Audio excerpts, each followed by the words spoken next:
All-State Countdown to Green as we get set to go racing. Halfway through the 2007 season and just 8 races remain before the chase for the Nextel Cup begins.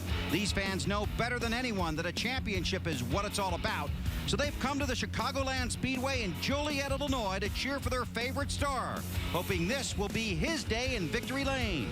These are tough Chicago fans, and finishing second is something they just can't bear to think about. Summertime in the Nextel Cup Series. A time for a little fun in the sun and a chance to make some memories that will last a lifetime. And over the past 5 weeks, we've witnessed just that. It is an official race, and Jeff Gordon is the winner.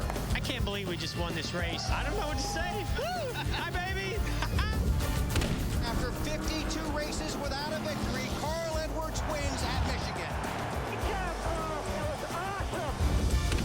Juan Pablo Montoya coming to the checkered flag. Montoya wins at Sonoma. Oh, yeah! That's amazing. Gordon looked to the inside, couldn't get there. Hamlin gets loose. They charge to the line. Denny Hamlin wins. Denny Hamlin gets his first win of 2007.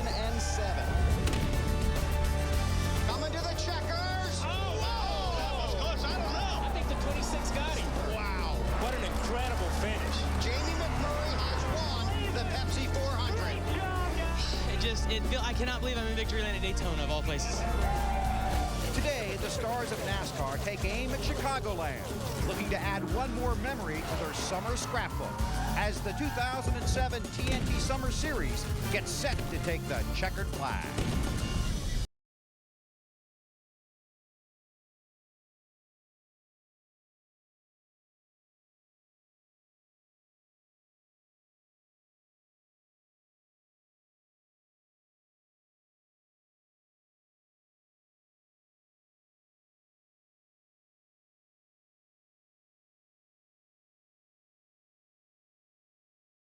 Continues its coverage of the NASCAR Summer Series. Today, it's Nextel Cup racing from the Chicagoland Speedway in Joliet, Illinois. Hi, everybody, the TNT Race family. Happy to welcome you to Chicagoland. This is the All-State Countdown to Green. I'm Bill Weber. 7th trip to this track for the stars of the Nextel Cup Series. Jeff Gordon is the defending champion at a place that truly appears to be developing a racing surface that could produce some exciting action today. Now, if you had Jamie McMurray in the office pool last Saturday, you got pretty lucky. Of the 43 guys in the starting field, he was not among the pre-race favorites. But that was the same story in his first win, 166 races ago. Lavati's going to have to make a desperate move here. He rides into the corner deep.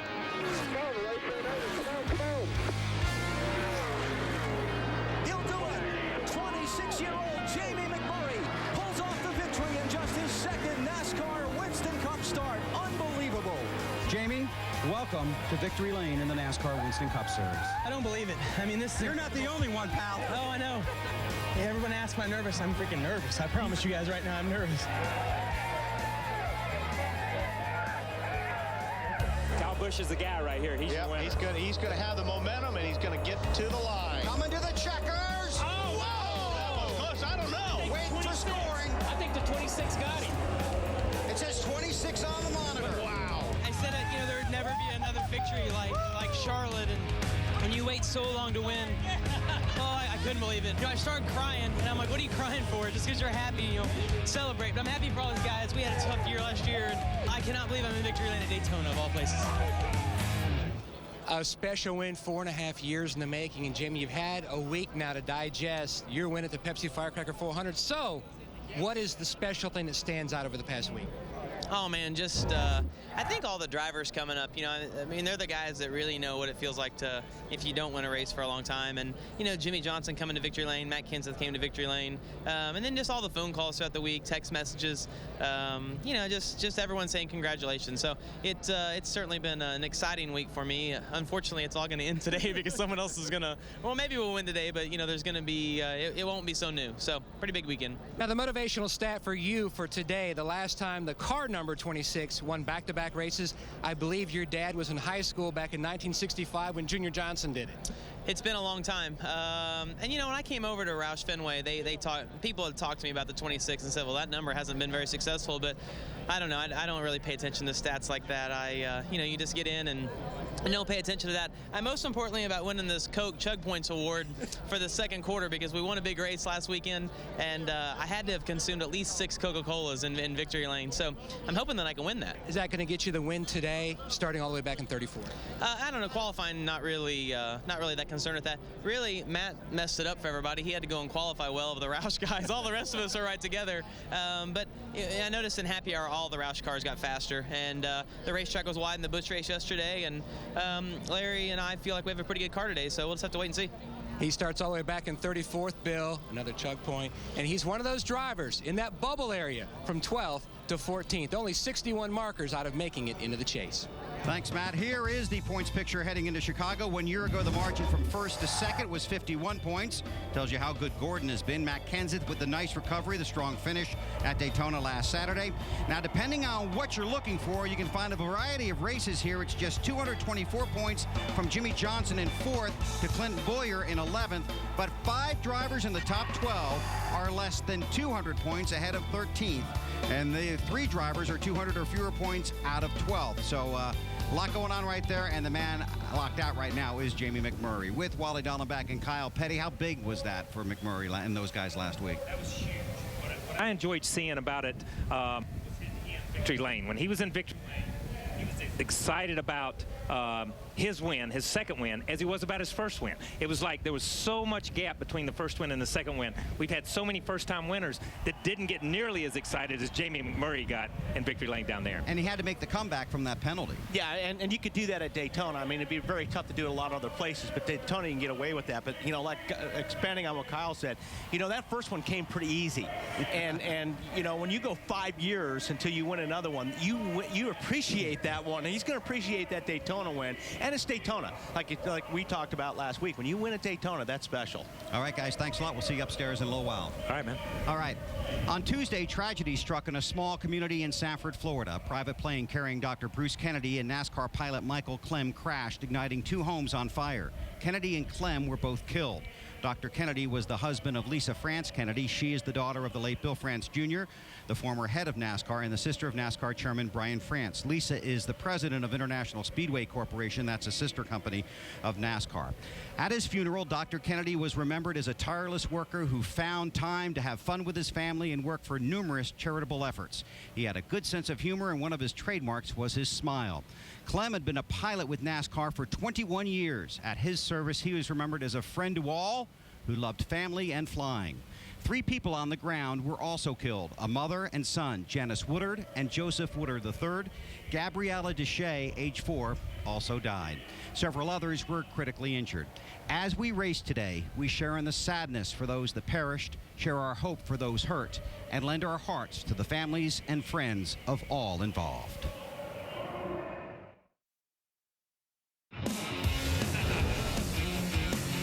Allstate Countdown to Green from Chicago, brought to you by Allstate, official insurance sponsor of NASCAR, and by Pizza Hut. Tackle the Pizzone from America's favorite pizza, Pizza Hut, now online.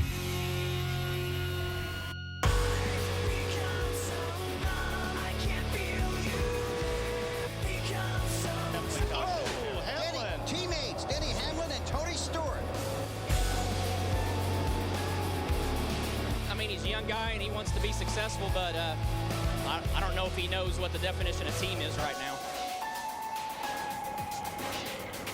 Tony Stewart, Denny Hamlin, teammates in trouble on the track last Saturday night at Daytona. Here's a little bit of fallout from you.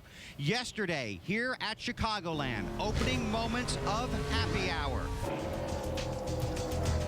Head coach Joe Gibbs took his driver, Tony Stewart, to the FedEx rig where Tony Stewart and Denny Hamlin and Coach Joe Gibbs had a conversation.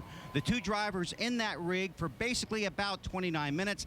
That means they missed about the first half of practice. So Coach Gibbs delivering his message to his 2 drivers. Here's how it looked. There's the coach taking Tony to the 11 rig where he and Hamlin and the coach talked it over. Coach Gibbs is not here today, came in to deliver his message. Let's go down to Ralph Shaheen.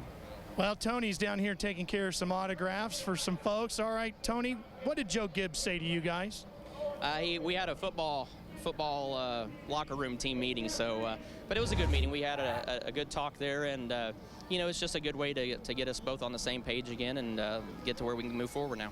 Now, when you and I walked out here, you started joking around with Denny Hamlin. Does that mean everything's okay between you two? Yeah, you had to separate us because we're standing literally 3 feet apart from each other. But yeah, everything's good. We had a good meeting. We've moved on, and we're moving forward from here on out. And we're actually having more fun with it now than obviously we're on the opposite side of where we were last week with it. But we're actually kind of having fun with it today. Lindsay, if Coach isn't careful, he might have to send these guys to detention for something else, like goofing off. I think that Coach created a love fest because you guys walked out here and Tony was grabbing you from behind. Tell me how good it is for you, Denny, to be able to put this behind you guys this week. It's good. You know, we definitely figured out that Tony is totally wrong. No, I'm kidding. No, but you know, there's situations where I'm right and wrong, and there's a lot of situations where he's right and wrong. So, yeah, we definitely got it all behind us, and I think we're probably going to be stronger as teammates moving forward than what we were before. And Denny Hamlin hopes to improve on that 14th place finish he got here at Chicago last year. Bill? Thanks, Lindsay. With Larry McReynolds as a crew chief, were you maybe in some of those meetings? Oh, yes, I indeed was. At Richard Childress Racing, sat in on many meetings with Kevin Hamlin, the other crew chief there, Mike Skinner, and Dale Earnhardt Sr. And Richard was always very adamant to his two drivers, is you don't have to be friends. I don't expect to see you necessarily out having dinner with each other. But when you're in these race cars and you're on that racetrack, you're going to respect each other as teammates. We're going to be one team fielding two cars. And Richard had a very small set of ground rules for his drivers. He said, race each other as hard as you want. Don't treat your teammate any different. But I have two strong ground rules. You don't wreck each other, and you don't help someone else beat your teammate. And just briefly playing off what Denny said there, are those two drivers better teammates today after that happened? There is no question. I think Joe Gibbs had a method to his madness, waiting 7 days, oh, by the way, until practice started, because I think the last sentence of that conversation, I almost know, do you boys get my point now? That's how we won championships and Super Bowls. There you go. All right, enjoy the race today. John Andretti had a strong run in qualifying. He starts 9th here at Chicagoland. And Mark Martin qualified 4th, but crashed in practice Saturday morning. He'll start a backup car at the back of the field. This is the Allstate Countdown to Green. The Allstate Countdown to Green continues on TNT. Take a moment to say hello to our friends at Allstate. We know that the countdown has been in good hands in 2007, and we thank everyone at Allstate for that. Clint Bowyer was working in a car dealership one day when the secretary for car owner Richard Childress called and said RC wanted to speak with Clint. Bowyer didn't buy in, thought his buddies were up to something, and nearly hung up. Childress got on the line just in time. As the story goes, Childress wanted Bowyer to come test for him. Bowyer was afraid he might lose his job at the car dealership if he took any more time off. Richard told Clint, if this test goes the way I think it will, you won't need that job anymore. Now Bowyer lives next door to Childress, and as Marty Snyder reports, Clint is one racer that really can take the job home with him, right to his own backyard. They were racing in the parking lot one day over at the shop, and I stopped by there and just kind of, you know, got to watching them, and it wasn't about 2 days later I had my go-kart. And I was a dirt racer, so I told him, you got to get off this asphalt stuff. It'd be a lot more fun on dirt, so they said if we built a racetrack, they'd come over, and by God, I had me a racetrack a week later. A week later? Yeah. Wow. I assume every Wednesday night you sit there and go, man, I'm so glad I've got this place to hang out. Oh, yeah, it's fun. I mean, I think it's important. It's important to keep your guys all, you know, together. I mean, racing, it's always been a family sport for me, and I live out here in the middle of nowhere, and this is about the only way you can get people to come out and see you. Clint Bowyer was raised in the heartland of America, a quiet, wholesome Kansas community, he says. But the three Bowyer brothers love the roar of an engine. Well, we grew up racing motocross. You know, we'd win everywhere around Kansas and around home in the Midwest, and we'd go to nationals and get your butt whooped, and I don't like losing, so I quit racing when I was about 16, and a couple weeks later I went down to my grandpa's farm down in Humboldt, Kansas, and we went to watch a dirt track, quarter-mile bowling ring, and I just fell in love with it. It wasn't but a couple weeks later I had a pony stock car, and we went from there. Did you go immediately to your dad and say, I've got to do this. This is crazy. I want to be in this? He didn't want to hear that at all. He had a lot of money, thousands of dollars wrapped up in motorcycles. When I told him I wanted to quit and I was going to race cars, he pretty much told me I was a lunatic and I'd lost my mind. And I had. I knew I had, but I wanted to try it. We bought the car, didn't have a clue what we were doing. I remember going to the track with my old man, and we'd sit there, and everybody would run hot laps, and then they'd come back, and they'd put them up on jack stands and start adjusting on them and making adjustments for the heat races. Yeah. I'll never forget looking at him and going, think we ought to put it on jack stands just so we don't look stupid? All of a sudden, racing kept escalating. We kept winning, and got an unbelievable opportunity, and it's just a life-changing deal. That deal happened when championship car owner Richard Childress took a gamble on a kid he had barely heard of. A kid who had just run his very first big-time stock car race. There was a handful of guys, never been at that level of racing in their lives, not even anything close, remotely close to that. Yeah. And we almost won the race, finished second, and, you know, lo and behold, Richard was at Pocono, imagine that, in a rain delay, and, you know, watching it on TV, and that's where he found me. So how he ever got my number, I never know. But cell phone rings. It's Sandra, his secretary, on the phone asking me if I'll take a phone call from Richard Childress. And I kept saying, who is this? Who is this? You know, I got time for this.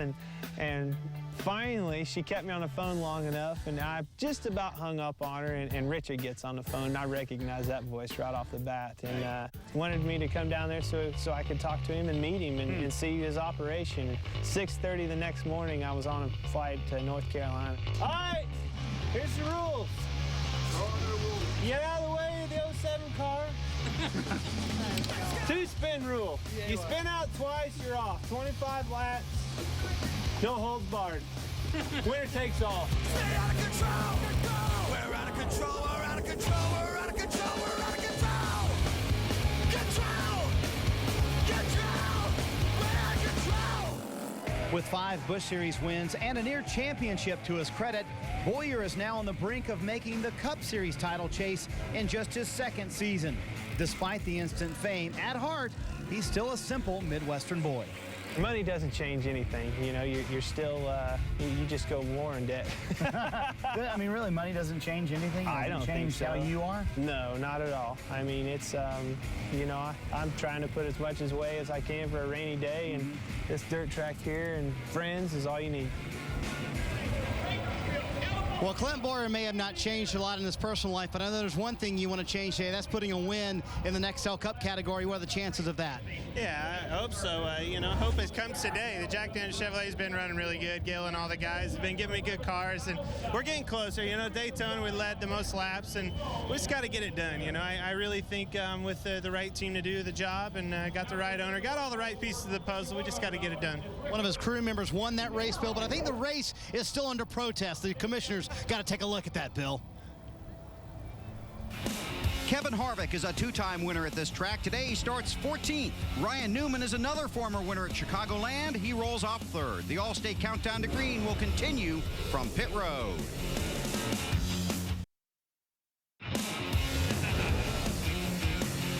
All-State Countdown to Green from Chicago, brought to you by Allstate, official insurance sponsor of NASCAR, and by Pizza Hut. Tackle the Pizzone from America's favorite pizza, Pizza Hut, now online. Got a computer nearby? Watch our bonus race coverage from the pits, behind the scenes, and more on NASCAR.com. Well, Tuesday night, the Bill English Show premieres on TBS. So to celebrate, our own Wally Dallenbach decided to invite him out to the racetrack and go for a ride on Wally's World. So, you know, you ever wonder what might happen when you get a couple blue-collar guys together when it's the final spin of 2007? Hold on.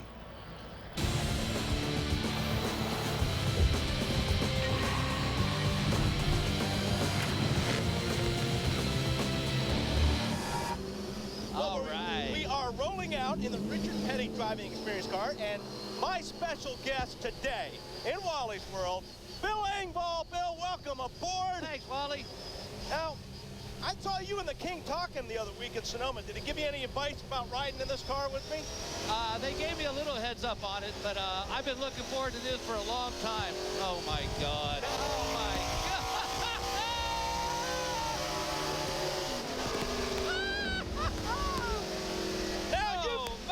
New TBS comedy, The Bill Engvall Show. That premieres Tuesday. Are you excited or what? This is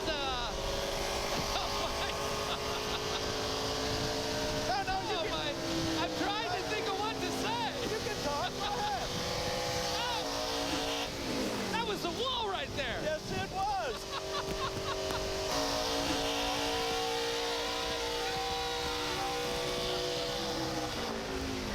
Yeah, baby. Yeah, baby.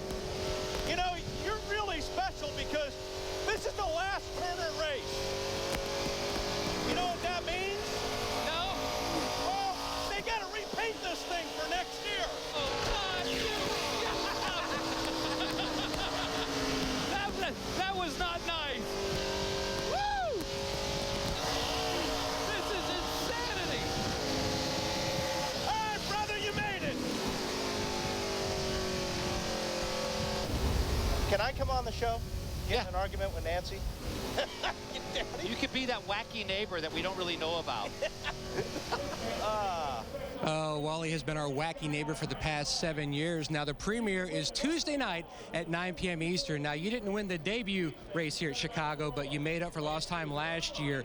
You won the race, coming back, trying to go for back-to-back. But question for you, in happy hour, you said your car was like a dirt late model, sideways in the corner. Have you fixed it? Well, I hope so. I felt like we did. You know, this DuPont Nicorette Chevrolet was, you know, really strong on Friday. We, you know, qualified 11th. Thought we were going to be a little bit better than that. But yesterday we did struggle a little bit. No different than in the past, though, here in Chicago. This is a tricky track. You know, it's fast. It's definitely lost some grip over time. And last year, you know, we really had a great handling race car, and it was a great win for us. And, yeah, I feel like right there at the end of practice, we started getting that feel back. So hopefully we can adjust on it all throughout today and hopefully have the same results. 4 wins this year. He's looking to pad those bonus points for the chase with win number 5. To Lindsey Zarniak. Matt Kence's hometown is about 2 hours from here. You're using the title sponsor on your car, but you have come so close to winning and never done it. How big is this race to you? Oh, it's a big race for us. It is as close to home as we get. We got a lot of family and friends, and of course it's USG weekend out here, so we'd love to be able to pull this thing off. We've been close the last couple of years and came up a little bit short, so hopefully we can do it today. And just real quick, I want to say we're thinking about the Kennedy family. It's been a terrible month or so for Lisa Kennedy and her family, and we're thinking and praying about them. Matt Kenseth rolls off 10th today. That concludes our All-State Countdown to Green. When we come back, racing from Chicago. This has been the All-State Countdown to Green. Let's go racing. Welcome back to Chicagoland Speedway, a track that's seen 5 winners in 6 years. We're moments away from edition number 7. We take you trackside for opening ceremony. Please rise and remove your hats as these proud Marines from the United States Marine Corps Honor Guard present our nation's colors. And now, will you please pause for a moment of silence as we remember Bill France Jr. Mr. France was instrumental in making our favorite sport of NASCAR the greatest sport it is today. In addition, please pause for remembrance of Dr. Bruce Kennedy, Mike Clem, and all those involved in the Sanford, Florida families and tragedies affected this week.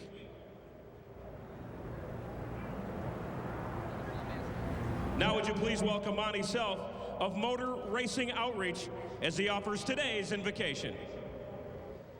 God, as we pause for prayer here today, we thank you for allowing us the opportunity and the privilege to witness this great event. Father, we thank you for the men and women who serve our great country around the world, protecting and defending the freedoms that we enjoy here in our great country. Father, during the race today, we ask that for each driver, crew member, fan, and workers who make this sport possible, Lord, keep them safe. Father, we ask that you grant peace, Lord, and comfort to the Kennedy family and all those who suffered loss this past Tuesday in a tragic plane crash. God, go with us now as we begin this event. Amen. Their brand new CD entitled The Walk will hit stores July 24th. Chicagoland, please welcome Hanson as they perform our national anthem.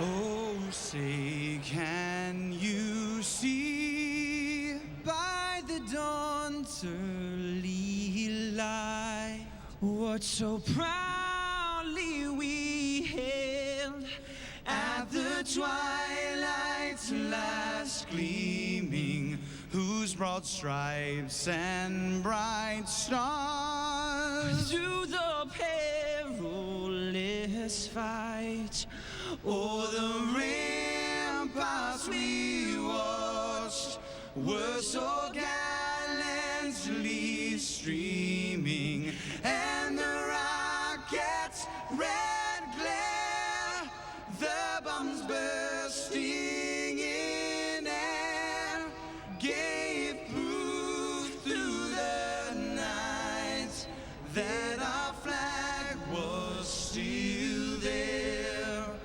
Oh, say does that star-spangled banner yet wave?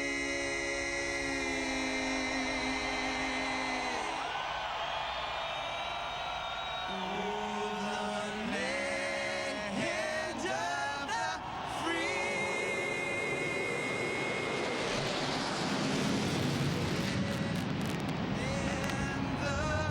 Home of the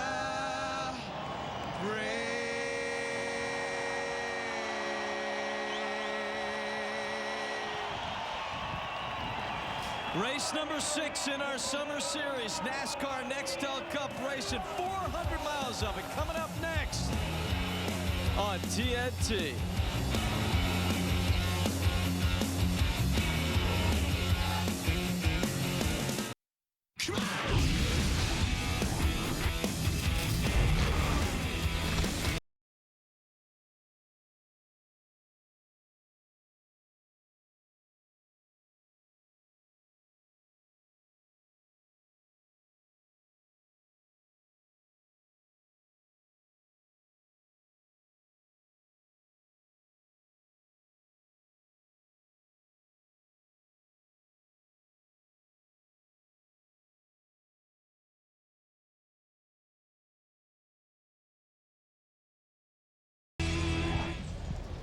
TNT Sports presents NASCAR.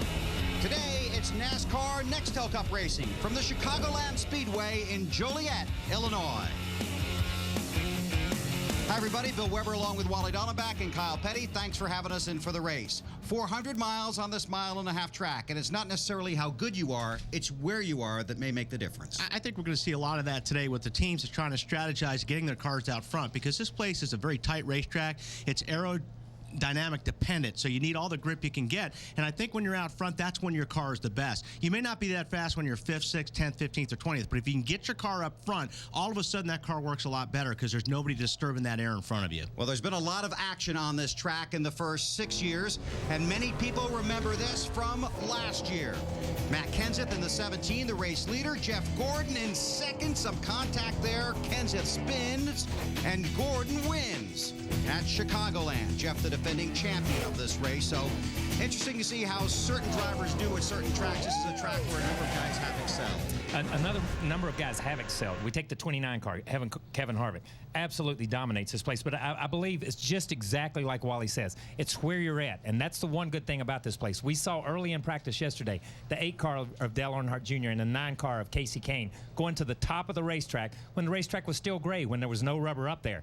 Then as they run the Busch race yesterday afternoon, the whole racetrack's black. So I'm going to tell you something. They're going to run all over this racetrack, and the air is clean where nobody's at. When somebody's in front of you, you saw just what happened when somebody gets in front of you and you want that position. A lot of obstacles to overcome if you want to go to victory lane. Hot day, track could be pretty slick. Let's take you trackside and get the command here at Chicagoland. All right, Chicagoland, please welcome back your Grand Marshal, Chicago Bear head coach Lovie Smith, as he delivers the most famous words in motorsports. Thank you. Gentlemen, start your engines.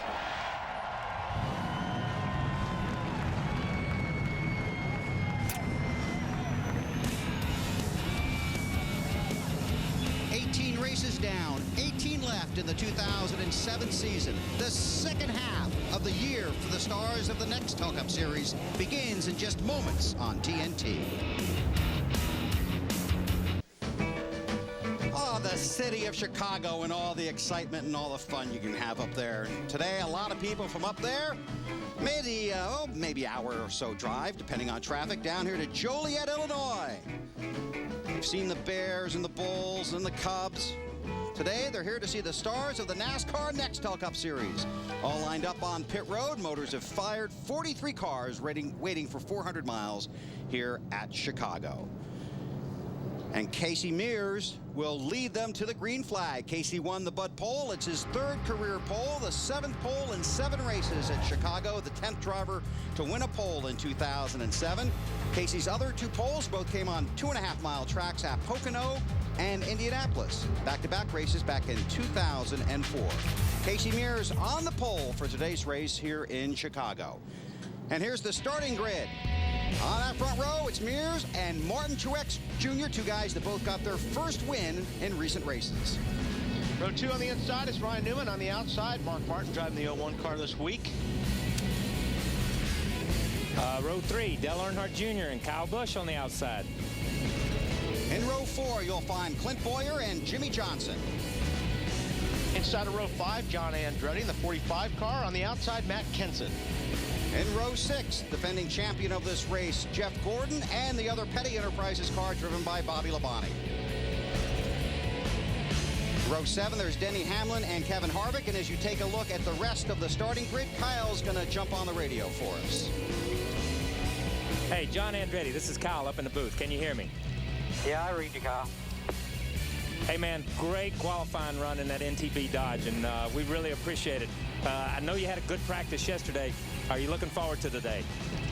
Kyle, I'm looking forward to today. I'm looking forward to all the races I've got to do for Petty Enterprises, and I just want to thank you and Patty and Richard Linda and all the people at Petty Enterprise for giving me a great opportunity to come back and have some fun with the people I really love to work with, and great sponsors and Marathon and Wells Fargo and, of course, Iron Kingdom and NTV. So I'm just ready to have a lot of fun, and hopefully I can make you proud today. I'm going to try. Hey, good luck today, man. We'll check in with you a little later. And I just want to say from Petty Enterprise, all the employees, and from our family, thank you for doing this for us, man. We really appreciate it. Thank you, Kyle. John Andretti driving that 45 car. And who's in that car when we go to Indianapolis? Who is that? You've got to be happy to be getting back in that race car after the last 6 weeks. I'm going to tell you something. I got to admit, I've loved working with you guys. Loved working with... No one will believe that. All the camera guys, everybody that sets up the booth out there or the TV compound, everybody involved with TNT. But I'm going to be honest with you. It's different when you're outside the car and you're hurt and you can't get in. When I'm sitting up here and I know I could be down there driving, I'm a little antsy after 2 or 3 weeks. I will say that. Well, career start number 800 at the Brickyard, so good luck to you there. Thank you very much. All right, 2 to go for the 43 stars of the NASCAR Nextel Cup Series on the track here at Chicagoland. A lot going on this weekend. Final stories from pit road. Ladies first, here's Lindsay Zarniak. Mark Martin was ready to have his best start ever in Chicago. He had qualified 4th, but then he wrecked his car in practice, had to go to the backup car. Mark was so devastated. He said this is something he will never forget in his entire life. So now he starts from the back. He's got to find his way to weave up through traffic to improve on his best finish here, which is 6th. Ralph Shaheen. Well, Kevin Harvick's been finding his groove all weekend. Most of the guys think the bottom is the best way to get to the checkers, but Kevin went upstairs in practice, and he thinks that might help him get the win here this weekend, which means we would have to break out the broom. You see, nobody has ever swept a Busch Cup weekend here at Chicagoland. Kevin's won twice in the Cup car, and yesterday, Marty Snyder, he won the Busch race. Well, just like Mark Martin, Kurt Busch has to start at the back of the field today after an engine change on Friday before they ever even took a lap in practice. Now, Kurt has done this one time before at Chicago, 2002. Started all the way at the back of the pack, worked his way up to a career-best Chicago finish of 6th. How will they do it today? Well, Pat Tryson told me through pit strategy, maybe taking no tires, 2 tires, trying to do the opposite of what the leaders do here on pit road. Matt? Marty, Jimmy Johnson, one of those drivers who's had a stellar first half of the season, but would like a big jump start as we get ready for the second half. He won 4 times, but he hasn't won since May. Now, he's got a great pit stall. He's in the Hendrick section of pit road. They've got 3 of the last 4 stalls at the end of pit road. Now, polling a number of crew chiefs in the garage here this morning, they all point to the 48 is the car to beat. He looked great on the bottom in final practice. He looked great in the middle, but he really looked good up top. Expect the 48, like a lot of other guys, to go up top because this racetrack, Larry Mack, is losing so much grip. It's showing some age. I will guarantee you that, Matt. We've been racing here for 6 years, but you know what? Throw the record books away. What I look at is how slick this racetrack is going to be. The guy I think you better watch, he's led every lap here almost, but the last lap, he's the only Ford to qualify in the top 15. He was in the top 5 in both practices yesterday. You better keep an eye on the man that almost won it last year, Matt Kenseth, in that 17 car. Thanks, Larry. Hope you guys have a great race down there this afternoon here at Chicagoland. Sunny, about 85 degrees here in the Chicagoland area, Joliet, Illinois. There you see 267 laps, pit road speed 45 miles per hour. The pit window 54 to 56. First race on this track with the smaller fuel cell. Yes, because of the history of this track, fuel mileage could be a factor as we get down to the finish. Less than half a lap from going green, and this is going to be a day we're going to be watching these guys up front at the very beginning to see which way they're going and see who can come from the back. Guys like Kurt Busch and Mark Martin back there. But this is an incredibly hard place to come from the back. Track position is so important. Wally touched on it in the opening. Clean air, getting out front. We saw it in the Busch race. We've seen it in the past. That part of the racetrack has not changed. Even though it's gotten a little wider, it's going to be a little slicker. That part's not changed. Yeah, I think we're going to see a lot of strategy going on. If you're in the mid-pack or the back, you're going to see some maybe 2-tire changes, whatever, to get that car up in front, and then hopefully these yellows or cautions or pit stops will cycle in your favor. Our 6th and final race of the summer here on TNT. Our crew happy to be here to bring it to you. Casey Mears, Martin Truex Jr. on the front row. 267 laps, 400 miles here at Chicagoland. Field moving toward the start-finish line. Green flag in the air on TNT.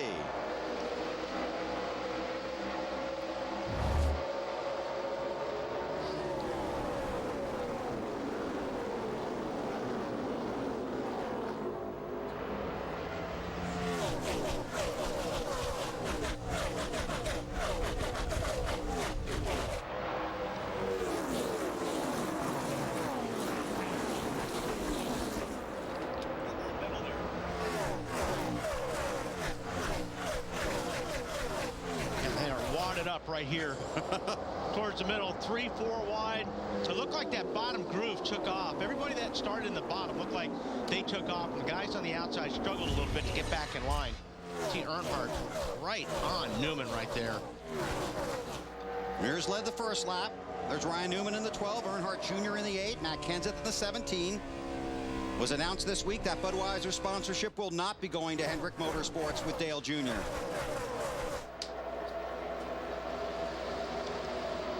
Junior to the inside. Matt Kenseth wants to follow him through, Marty. Well, Dale Earnhardt Jr. told me before the race, Bill, that he was going to try to go to the high line, that he liked it up there, loved it up there in practice, wants to run it early in the race today as soon as he feels comfortable. And, oh, yeah, by the way, wants to wish a happy birthday to Grandma Martha Earnhardt. Teammates right there, Jimmy Johnson, Kyle Busch. Subject of conversation this week after the finish at Daytona. Talked to some of the guys on the 25 car in the garage this morning.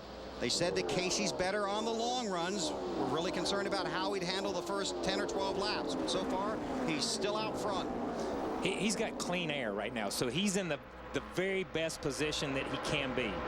Ooh, that's not good. Yeah, that's a black flag for Paul Menard in that 15 car. But let's remember this about the 15. They changed engines yesterday afternoon, had to go to the back. Could be a loose line, could be just something that they've just overlooked when they change engines. That's the bad part about changing engines. They're going to post you this lap, Paul.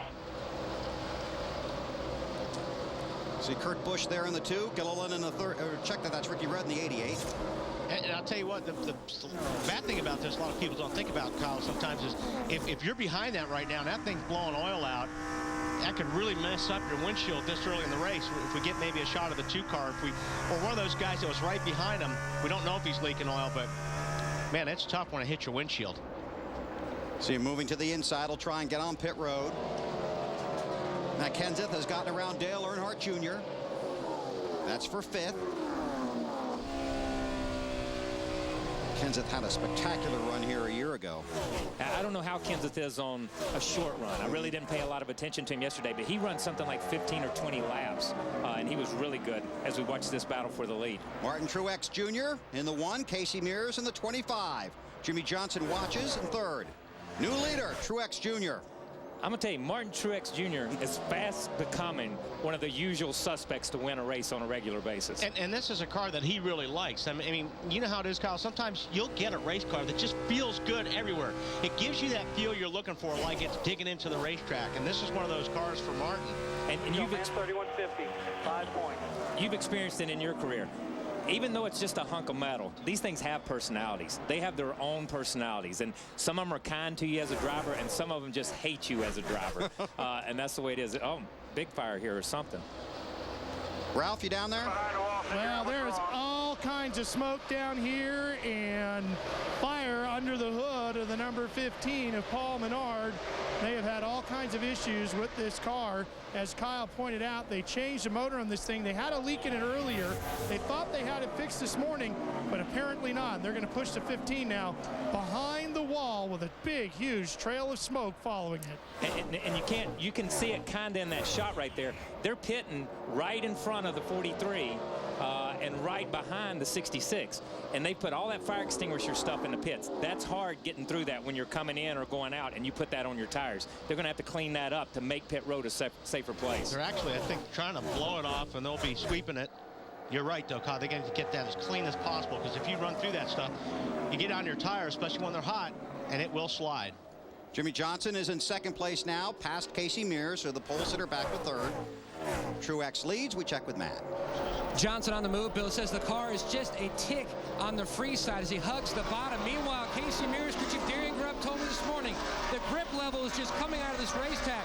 Tight is now tighter. And you really have to start this racetrack 25% freer than you normally would. Normally you could stand it, so that way you won't be too tight at the end. Right now, Casey says the car is just way too free. He's just trying to be patient and hang on for later in the run when that nose weight just takes over a little more. Whoa. Well, it looked like Jimmy Johnson was sliding pretty good off before that lap. You know, Larry and I were talking before the race started. We saw 2 accidents in practice here, one with the 01 car, one with the 19 car of Elliott Sadler. In both cases, and Larry can probably add to this a little if he's listening to what I'm saying, they freed up the rear of the car but didn't really change the front. And you hear these guys talking about the front sliding or the racetrack losing grip. You've got to, when you make that adjustment, you've got to make the rear match the front. It's almost like pulling a trailer, and sometimes when the trailer doesn't do what the front of the car does, the car does something totally out of the ordinary. Yeah, Kyle, I think that's the balancing act that these guys had here in those 2 practices. A lot of guys were not turning. They were sliding the front end. And what they were trying to do was they were almost trying to unhook the rear end to make the front end cut, and it definitely bit Mark Martin and Elliott Sadler right at the end of that final practice. You have to work on the end that's not sticking. You don't unhook the other end. Yeah, and Larry, a lot of guys that I talked to, they were loose in, and the cars were tight. I mean, and that's probably the worst thing you can have at a racetrack like this, is having your car loose in and then picking up the tight. Well, you're entering turn 1 at well over 195 miles an hour. You're entering turn 3 right at about 190. No, you do not want to be loose. That's from yesterday. Mark Martin crashed that car, was very upset about it. Very disappointed. Trying to come from the back in a backup car. Everybody chasing Martin Truex Jr. Last year in this race, 29th to 16th. Finished on the lead lap. Now he leads everybody in the Sheetrock 400. Back just in time to see Jimmy Johnson make a move on Truex for the lead. Got it. Jimmy Johnson, the new leader at Chicagoland. Johnson has never won here, but has never finished worse than 6th in his 5 races at this track. And now he's out front.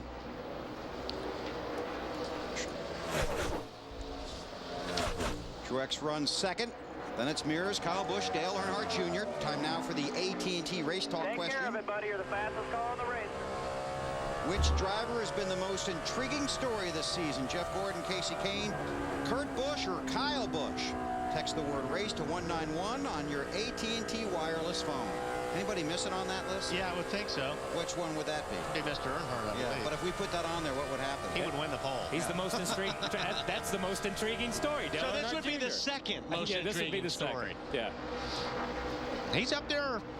I don't think there's any dirt left between the wall and the racetrack. He's been running that high line right almost from the get-go. Yeah, you know, it was funny. He ran down the 17. He ran down the 17 and went around him. The 17 came back by him, and then he ran him down again. And these guys have swapped positions for the third time in this race. But like you were saying, you expect the 17 to be better on the longer runs here today. I expect the 17 to be better. And really, like Marty said in the beginning, you know, he said that Junior said he was going to the top. In the first 5 or 6 laps, he stayed on the bottom. But he has moved absolutely all the way to the top. Maybe the Darlington stripe is no longer in existence. Maybe we have to call it the Chicago stripe or something. Somebody will be picking that up today. It's Kyle Busch in the 5, Kenseth in the 17. You know, the 17 is working. I mean, in that last time around in 1 and 2, he was right at the bottom. And that time in 3 and 4, he was right in the middle.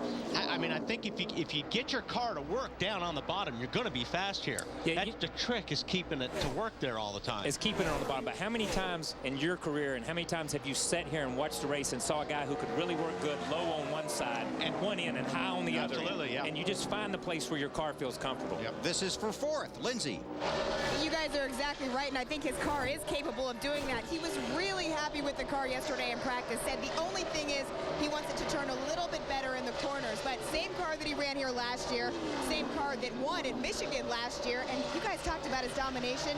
He led 288 of 537 laps in the last 2 races. What's Larry have to say?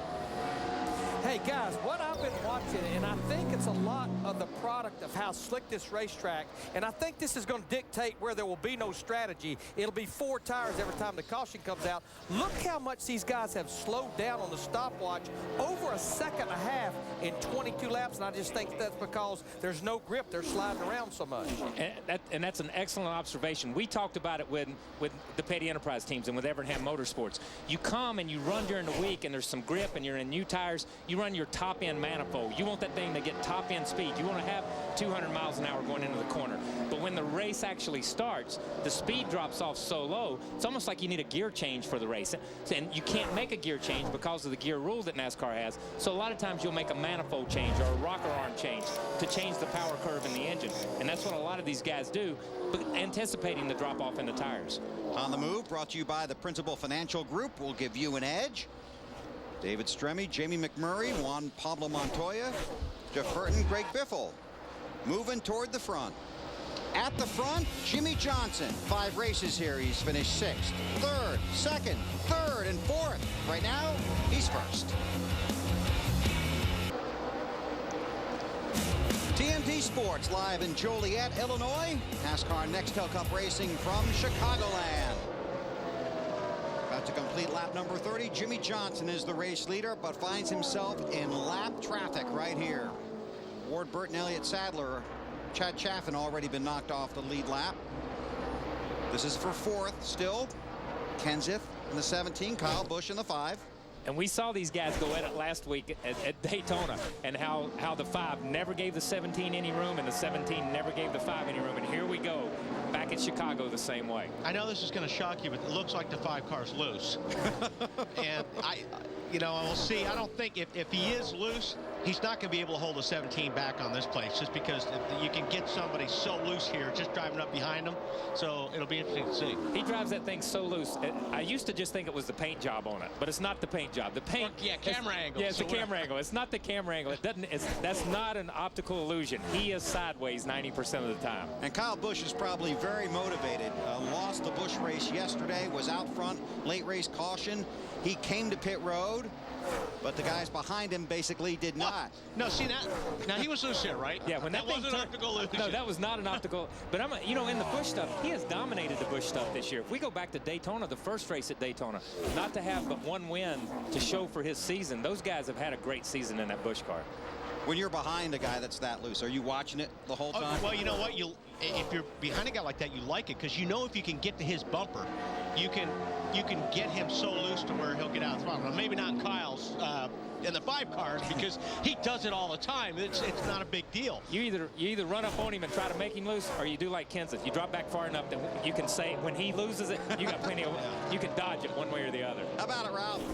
Hey, Bill, down here in Kyle Busch's pit, you see all the guys just hanging out on the tires down here like my man Kevin Holstein here is the 8th man over the wall? Well, all of a sudden, Kyle just radioed in and said, coming in. And they all jumped up and went running for the pit wall. Turns out the car was just coming in, not him. It's getting better on the racetrack. These guys got a rush of adrenaline, though. I've never seen Ralph move that fast. I haven't either. Well, when the check comes, he moves pretty fast. You got that right. Now if I could just get the check to come in. But let me say this. If that 5 car is just now coming in, I'd have hate to been in it when it was out in left field. I'm going to tell you. The first 34 laps, it was scary. Oh, my goodness. But Kyle is an incredibly talented driver, and he just drives the thing. No matter what it feels like or what it does, he gets up on the wheel and he goes with it. Did you follow the story in the papers this week about him and his teammates and whether or not he got help at Daytona and all that? Not really. Okay. No, I'm sorry. I try to step away from this sport at some point in time during the course of the week. Yeah, that's when the clubs come out. I know. That's exactly right. Johnson continues to lead. It's Joe Nemechek in the 13, about to go a lap down. David Reagan, Robbie Gordon have also been knocked off the lead lap. Just 35 laps in. Truex in second. We check with Matt. And Martin Truex running in the 2nd position, Bill. And his spotter, Joey Meyer.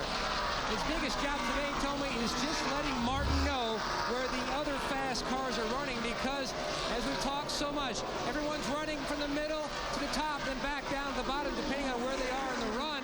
Martin loves to what they call the Darlington line, like Kyle Petty said, right up tight to the wall.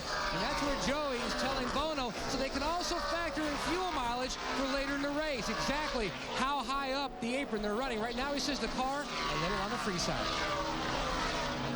I know we sit here and we make a big deal out of these guys running all the way next to the wall. But when you come here on a Thursday afternoon or a Friday morning, that groove's not there. Right. Nobody runs up there. That develops as the weekend goes. They start on the bottom, they move up, they rubber in the bottom part of the racetrack, then they rubber up the center. Then they move to that point, and we saw it really come in during the Busch race yesterday. It wasn't even there during practice yesterday, so they're running in a place they've not been until today. Front board. Nice job with traffic here. You're Fast Pro car there. Truex, and it doesn't look like he's really fighting the wheel. I mean, he's kind of leaning on it, and that's what you see his elbows on the wheels for leverage. And if you could just crank that thing in and not go to the right, you can tell right there he's got a very good handling race car, just the way he's working that steering wheel. Yeah, he's going in, just letting it drift up next to the wall, still keeping a little bit of tension on the left, still a little tension, then lets it kind of come back off of it. This is a round racetrack. I know it looks like it has a straight line down the backstretch, but when you really look on the data and you can see him, he's constantly tugging to the left a little bit, even running down the backstretch. Truex runs second to Jimmy Johnson. 38 laps complete in the USG Sheetrock 400. NASCAR Nextel Cup Racing from Chicagoland is brought to you by Vitamin Water. It works for Casey Kane. By Sprint, NASCAR Nextel Cup fans get things done with Nextel. By Wendy's, where hamburgers are made to order straight from the grill, so they're hot and juicy right when you order them. Wendy's, that's right. And by the new F-Series Super Duty, built to work harder for you. David Rudiman off the pace. That looks like big blow-up smoke to me. Yeah, it does, and he's still in the gas with it, so it's still running. He's yet to cut it off. Johnson continues to lead, 45 laps complete.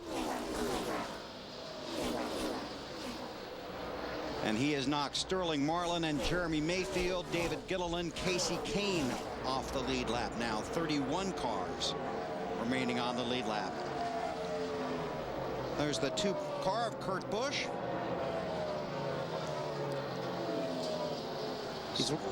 Larry, what are you working on? Well, I've been watching this 2-car of Kurt Busch. Remember, had the engine problem right before practice even started on Friday. They spent most of that practice changing engines. They had to go to the rear of the field with this brand new race car that they brought here. And now we're about 8 to 10 laps away from the first pit stop. We've not had a caution. He started at the end of the field. He's already almost worked his way into the top 15. He needs a little bit, though, Marty, of a caution to get caught up because he's about 2/3 of a lap down now to leader Jimmy Johnson. Just had a conversation with Pat Tryson about that, Larry Mack. As you said, started 43rd, now in 17th. The car has been very good. One of the few cars down here with a loose condition, Kurt Busch is. Remember what we talked about, Larry Mack? They wanted to take 2 on the first stop, maybe none on the first stop, but 46 laps in, when they hit pit road here at about 4 or 5 laps, they've almost got to take 4 tires, don't they? Lindsay. That's exactly what Matt Kenseth's going to do. He actually was on the radio and said about 3 laps ago, my car went to junk. They gave him 4 tires. They're going to make a wedge adjustment because he's saying his car is just getting very, very tight on those long runs. Now you go to the 99 of Carl Edwards. Carl had been happy with the car, but he did say that they wanted them to add a half round of bite on that first stop because he was just a little bit loose. His car has just become drivable, Ralph. Well, the 26 of Jamie McMurray, last week's winner, is in for his pit stop. They take care of the service on the right side of the car. Larry Carter told me earlier today that basically the first 50 laps is where you get a good idea of how you're running, Matt. They start up through the field. And Martin Truex, who was running solidly in the top 3 most of this first run, hits pit road, says the car is just too snug, especially off turn 2. Besides an air pressure adjustment, they were talking about possibly making a chassis adjustment as well. Meanwhile, the 12 of Ryan Newman, one of those guys in the bubble zone trying to lock himself into the chase. His car started out way too loose. Significant air pressure change. They know it's going to be still free, but they're just trying to get a little more into that zone like Newman's looking for.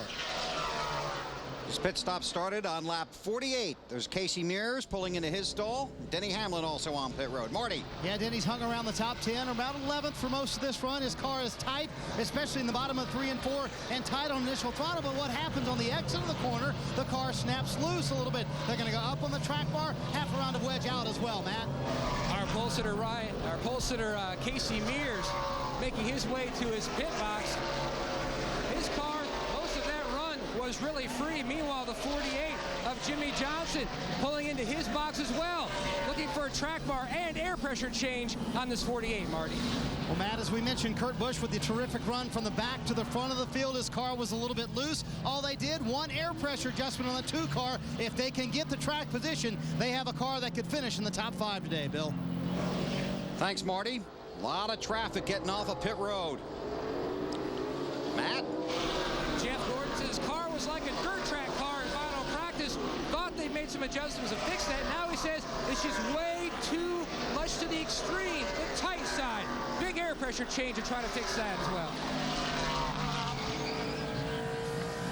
On board with Gordon. So he gets back up to speed. Now this is on board with Dale Earnhardt Jr.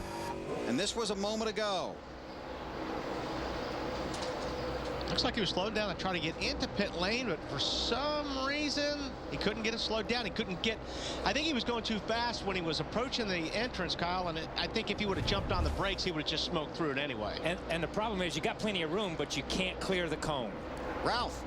Well, the 29 of Kevin Harvick is in. Todd Bowyer been making the calls on this car. They've been very happy with the performance of it so far. Some minor adjustments, nothing too serious. And he's going to get back out on the track here, Marty.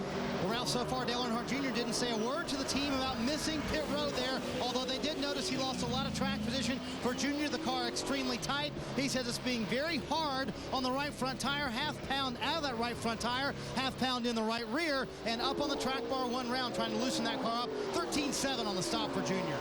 And we saw guys miss pit stops 2 or 3 times yesterday in the Busch race, and this is just a place where you're coming around 3 and 4 really, really fast, and when you go to pit entrance, it's a really hard left, so you're turning left, and it's really tough to get the car slowed down in time, make the commitment line, and not blow it. Been green since we started. 54 laps are complete. Has cycled back to Jimmy Johnson as the race leader. Waiting for Dale Earnhardt Jr. to cross the line right about now. You know, like he said, Junior didn't say anything to the crew about missing pit road. He didn't have to say anything to the crew. They knew he was supposed to be coming, and he was going on around. And just like Wally said, the problem with this coming out of turn 4 opens up to the right. Pit road goes left. It's almost like a 45-degree turn to get down pit road, so it's very, very easy to miss. Junior just took 12 from Carl Edwards. Been green all the way so far at Chicagoland. Jimmy Johnson is the race leader. This is NASCAR on TNT. Caution on the Speedway at Chicagoland. Jeff Green has spun. And I'll let our two drivers take you through what happened. This has been coming for 3 or 4 laps. They were running, the 66 and the 55 was running side by side, and Truex got in there, and Jeff just got down in the corner too hard. Car drifted up, and to stay off Michael, Jeff just turned the car hard to the left and spun it around. But the reason these guys were racing so hard is they're racing for position. I mean, you can't say anything against the 66 and the 55, but Truex was wearing the bumper out on the 66 and the 55 trying to get around them. Yeah, I think the 66 knew he had to go. The one car was up on the back, and I think the 66, like you said, just ran in there a little bit harder, trying to make the pass happen to get out of the one car's way. Yeah, and I think we see this from in-car. You see, watch the 66 turn down in the corner, and his nose grips, and the car wiggles right there. Boom. And he does a great, Michael Walter does a great job saving that thing, because he's sideways, not quite as sideways as Kyle Busch has been, but he's sideways at that point in time. And the 66 of Jeff Green did a great job of just keeping it out of everybody's way. Sterling Marlin is the lucky dog. He'll come around, be the 27th car on the lead lap. Green spun right in front of a number of good cars. They head to pit road, we head to Lindsay. And the 17 is thankful that they had this opportunity to come down, because Kenseth said he had a vibration. They weren't sure if all the lug nuts were on tight enough, so his team is taking this opportunity to go ahead and put 4 more tires on, add fuel. To Ralph. Kyle Busch is back in with the number 5 car. The last time they made a tremendous amount of changes. He's been tight everywhere. The air pressure, track bar, and wedge. Just a little bit more of adjustment this time, Matt. Ralph leader Jimmy Johnson said the car started out positive. Still, though, on the free side, chassis adjustment across the back to try to tighten up a little more. But all in all, he says the car is good. Meanwhile, the 24 Gordon, fuel only, Marty. Matt, it was a quick stop for Clint Bowyer and his bunch, but the problem was when Clint left, he stalled the car, 2 tires, no changes. He said, I'm sideways, but that's what it's going to take to be fast at the end of the run. Well, pit strategy starting to come into play at Chicagoland with 60 laps complete. You're watching the USG Sheetrock 400. TNT Sports live at the Chicagoland Speedway in Joliet, Illinois. The pit summary brought to you by NASCAR Hot Pass, only on DirecTV. And you guys were kicking around the different strategies here. What do you want? Do you want your 4 tires? You want 2 tires? You want just fuel? Well, depending on how your car feels, I think you've got to go with 4. I would. I mean, I always go with 4, though. I mean, I'm a 4-tire guy unless it's towards the end of the race. I beg for 4. I want 4 all the time, but I'm going to say, especially at a place like this that has a tendency to go green for so long. Right. You know what I mean? To go green, this is going to put these guys, some of them, even though they gas and go, tire-wise, those last 8 or 10 laps, I'd hate to be sitting in that thing the last 8 or 10 laps when the tires kind of quit working. Larry? Hey guys, I pointed out earlier where in 15 laps the times fell off by 1.5 seconds. Some of these guys had 10 or 11 laps on their tires. I'm like Wally and Kyle. Give me 4 as slick as this place is. Kevin Harvick in the 29, Reed Sorensen in the 41. Did not pit.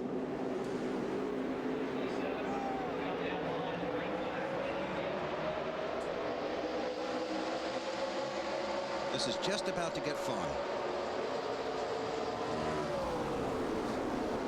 Because those guys on the inside of Harvick, they did pit. Right. You know what I mean? These guys do have it on good tires. But, you know, this is the biggest gamble of all, is not pitting, because now you're 8 or 10 laps short on fuel and 8 or 10 laps short on tires. So when it all runs out on you, it's going to run out quick. And if they do have another long green, we've already had 1 green flag stop in this race.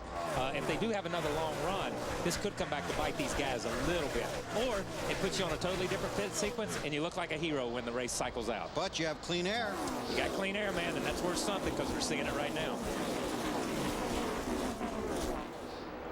Reigns in that 96 car is the first car 1 lap down. Tony Stewart in the 20, Ryan Newman in the 12, Kyle Busch in the 5, and Junior in the 8. So Stewart's the first guy in that line there that's got 4 tires, correct? And it's going to take a couple laps for those tires to come in. So we'll see if he really starts mowing down the first 2 guys, Harvick and Sorensen, once these tires come in. On board with Earnhardt, behind Kyle Busch, rather.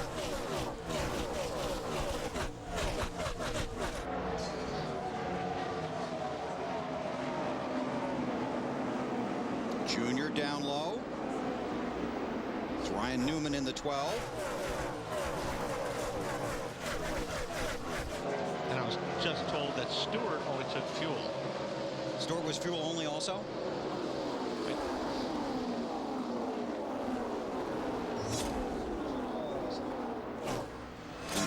Well, we know Kenseth took 4.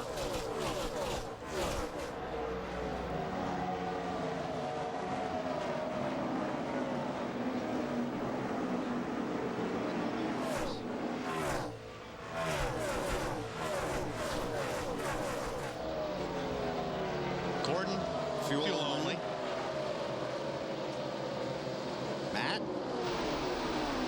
Bill, the 24 and the 12 of Ryan Newman both were fuel only. The biggest complaint for the 24 was he was tight. They made a big adjustment on his previous stop. Only had about 10 laps on the tires. Meanwhile, the 12 of Newman, his car was a little free. That was his biggest complaint. Wow, look at Kenseth. You see what 4 tires do. You see how fast he dove to the bottom of the racetrack to get in front of the 8 car there. Bowyer's got his hands full too right there. Saw him get sideways in the middle in 3 or 4. You know, we talk about how confident sometimes. 4 tires just make you confident too. I don't care whether they're sticking or not. You believe them to be better than the guy in front of you. When the pit crew's saying, hey, those guys only went gas and go, man. Don't worry about it. They got old tires. Man, you'll drive it down in the corner thinking your stuff's going to stick no matter what, because you just have that little bit of added confidence. Clint Bowyer in that 07 behind Jimmy Johnson in the 48.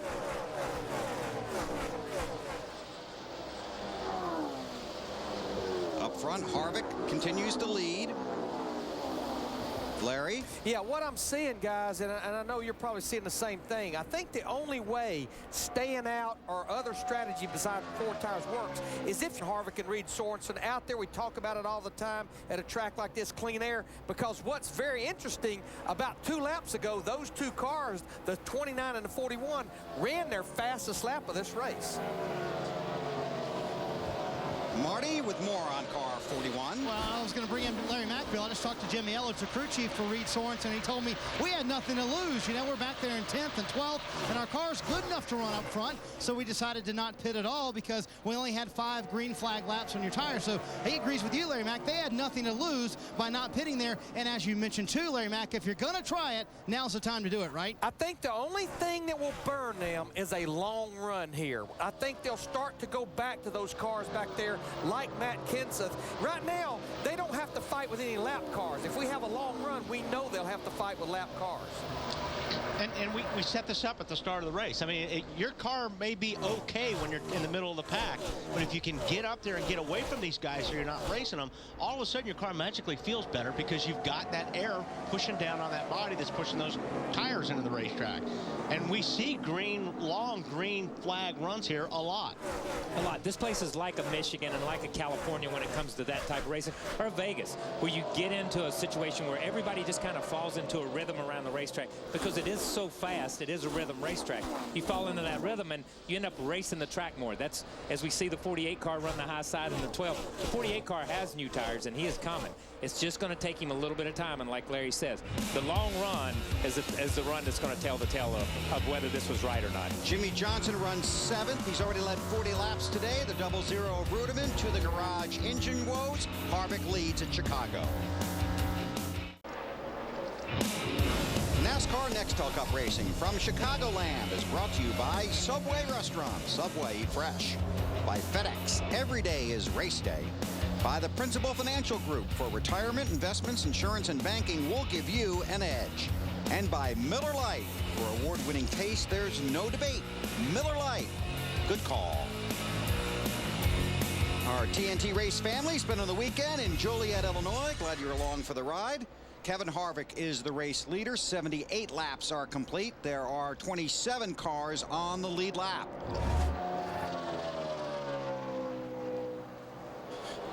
Harvick got the lead by not pitting. Ralph has that story. Todd Bowyer is the crew chief for Kevin Harvick. Todd, what led you to make that call to stay out on the racetrack? Well, Ralph, we stayed out long. We were about the last car to pit anyway. We only had 6 laps on our tires. Track position's so important here. We just needed to get it out front and see what it was going to be like. So all them guys pitted so soon, a lot sooner than 10 laps sooner than we were planning on pitting. So I feel like if this run goes green, we'll be pitting spot on with the rest of them anyway. Well, you got a nice, healthy 4-second lead right now. How much of a real gamble could this be? Does it have any chance of backfiring on you? Oh, you have a 6-lap window there that these guys could pit. We'd have to pit, and then the caution would come out. Yeah, so there's 6 laps there that it could backfire, but chance you got to take. It's going to be interesting to see how that plays out. Well, you're either going to be lucky or not. I mean, that's all there is to it, really. Yeah, it is. I mean, you made your bed. Now you got to lay in it. These guys made that call. Some of them made it on fuel. Some of them made it on no tires. And it's going to be interesting to see as much the fuel run here with the 29 and the 41 as it is on how the tires are going to work over the last 10 or 12 laps of a run. See our AutoZone in the zone. The one thing you can't argue with is Kevin Harvick and Bowyer's record here. You know what I mean? Right. So when they make a call, you got to look at it and you got to say, man, why didn't I think about that? These guys have dominated a lot of races at this place. Kevin just fell into the rhythm of this racetrack, and he really likes this place. So Jimmy Johnson and Matt Kenseth. That's Johnson now in 6th and Kenseth back to 7th.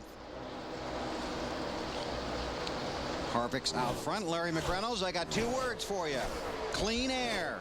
Oh, yeah. I had to get out of the set. I had to get down here in our TNT Ford Fusion test car.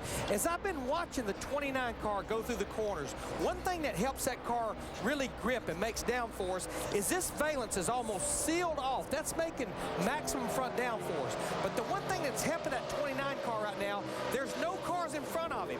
All the pressure, all the clean air is on this front end and pushing down. That's making maximum front downforce. If you're back in traffic or when he starts catching lap cars, all of a sudden you're not in clean air, and it's almost like picking this nose up.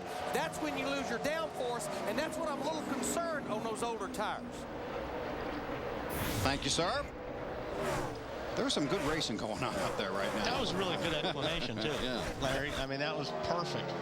What it's all about is just getting the air on the front of that car so that it just pushes those Goodyear tires in the racetrack. There are those 3 Hendrick teammate cars right in a row. You notice they love each other. They are too. close. They are very close. I wonder if they'll help each other. Probably not. You know, but something interesting there is you saw the 48 run up on the 5 car and the 96, and as they came off too, you saw the 96 keep the car pinned all the way down on the bottom of the racetrack, and Tony let the 48 and the 5 race because he knows he's the lucky dog car right now. He doesn't need to be racing with those guys. He's a lap down. That's really smart driving right there.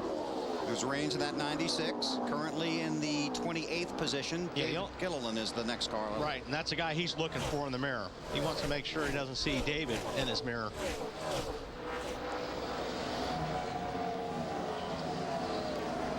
Jimmy Johnson around Jeff Gordon.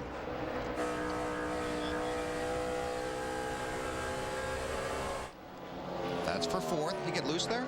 Yeah, I think everybody's getting loose there. It's just about. Yeah, it just walks it up off the corner. These guys have constantly, the adjustments that they build into these cars, sometimes you go places and you say, I got to get, the racetrack's going to get free. I got to get tighter as the day goes. This is a racetrack that even though it doesn't have a lot of grip, it gets tighter up off the corner where you have to put more wheel in it.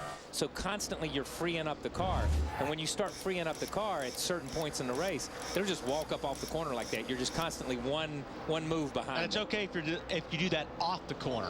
If you don't want to be, you don't want to be loose getting into the corner here because you're carrying so much speed down into, you're on the gas pedal as you're turning down into these corners. And if that car gets loose getting in, I'm telling you what, it's no fun. It's hard to save the race car. Harvick out front, this race being seen in about 80 countries and all of our military bases and ships around the world. Special salute to everybody on the Enterprise. TNT Sports, the Chicagoland Speedway, Joliet, Illinois. Kevin Harvick is the race leader with 92 laps complete. Time to get the results from our AT&T Race Talk poll, and we want to change this to the second most intriguing story, right? Definitely the second most intriguing story. And Jeff Gordon with his strong success, his wins, and leading the championship standings. There's your race leader, Kevin Harvick. Let's take you through the field here and start with Ralph. Well, we begin with chassis number 179 with Kevin Harvick behind the wheel. This is a car that actually won the All-Star race and finished 21st in the 600 just a weekend later. Now, he's been working with the handling on this car. In fact, he even turned the fans off to try to change that handling a little bit. Right behind him in second place is the number 20 of Tony Stewart. The center is a little bit better. The exit is a bit on the free side. But the key for Tony Stewart and the Home Depot number 20 is the pit crew. Every time he has been in, they've gained in positions. 4 spots the first time, no tires this last time, making a big difference. This car is gaining track position every time, Matt. Ralph, about 5.5 seconds back is Jimmy Johnson. He's a great run here in Chicagoland. He scored a Busch win, but he's never chalked up a Nextel Cup victory. Best finish is second. He's never finished worse than 6th. He's been running the top, where earlier he said it was just way too loose during the top. His car is really coming nicely with those 4 fresher tires, Ralph. Well, his Hendrick Motorsports teammate Kyle Busch currently runs in 4th. He's pretty much been sitting there all day long. He only took right side tires on that last round of pit stops. The left sides have 7 more laps on them than the right sides as Kyle Busch works the high side of the racetrack, Matt. Ralph, if there's one guy who cannot wait to hit pit road again, that would be last year's winner, Jeff Gordon, in the 24. A little bit different paint scheme this weekend, but his car, much like it's been early portion of today's race, way on the loose side. He said it is almost flat sideways on exit, Lindsay. Matt Kenseth in the 17 car just got around the 41 of Reed Sorensen to take 6th place. Kenseth very happy. Before that last pit stop, remember he said he felt a vibration in the car. They examined the 4 tires they took off. We're looking for a loose wheel, but they said everything's okay, and he doesn't have that problem now, Marty. Well, Lindsay, as predicted by our boys in the booth, Reed Sorensen has fallen back through the field. Just talked to Jimmy Elledge moments ago. He said if he can hang right here and it stays green, that's what they want, because the 41 car has to pit in about 10 laps. Not much longer they'll be on the racetrack. He said, I'm sideways, I'm so loose, as Ryan Newman tries to pass him on the bottom, Matt. And Newman says the car just now has come in enough that he can really get up on the wheel and pressure some other drivers. He's one of those guys that took fuel only. He restarted 4th, fell back a little bit. Now he's starting to try to climb back up through the field. Well, Matt, Dale Earnhardt Jr. trying to dig back to the front of the field, as you see, using the cushion right up against the wall. No stripes so far. Jr. says the car is extremely tight, though, especially where he just left the racetrack off of turn 2 through the bumps in 3 and 4 where he is, though. He likes the car. Behind him, Clint Bowyer, who stalled his car when he left pit road last time. He came in 7th.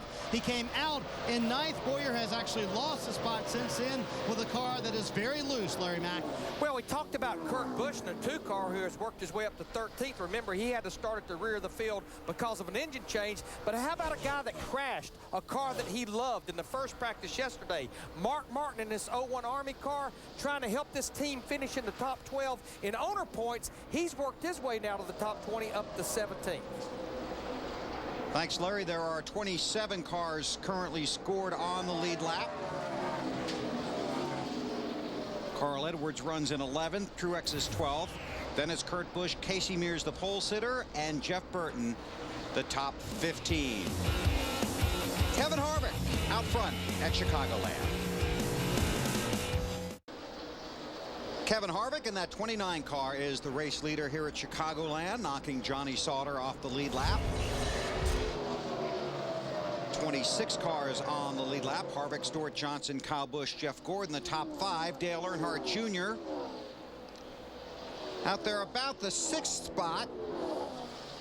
but this was just a moment ago. If you're going to run that high line, there's just the margin of error is a little bit smaller. Ooh. You can see he caught the wall pretty good there too. Yeah, if we got the in-car, listen to this.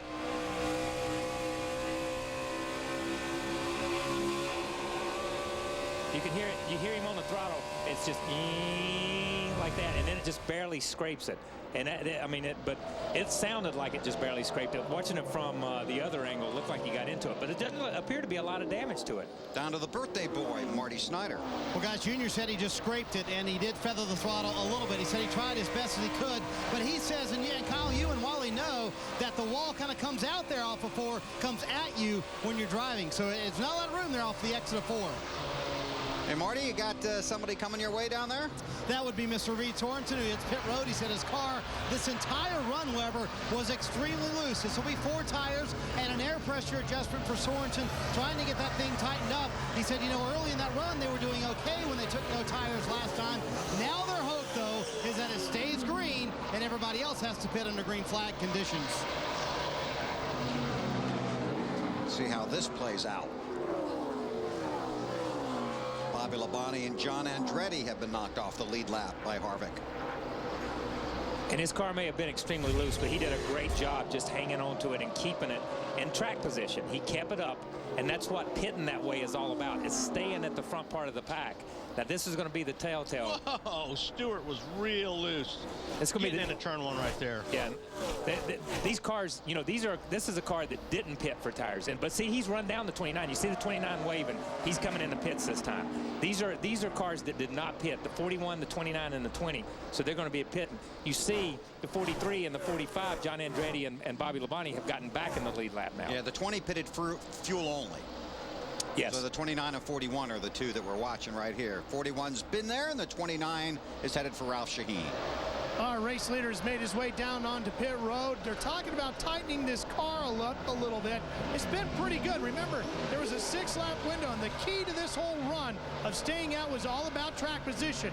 We'll see if that can work out for them. One of the keys to getting that track position is a good, solid pit stop. Working on around 10 seconds, 11 seconds.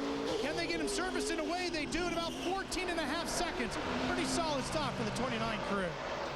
Coming in here, Harvick in the last 8 races had only led 3 laps, and today he has led 50 here at Chicagoland. Tony Stewart is the race leader. Larry McReynolds, what are you doing down there? Well, we're seeing Jimmy Johnson make his green flag stop here. I want to expand on what Marty Schneider was talking about. These guys having to pit, Reed Sorensen and Kevin Harvick.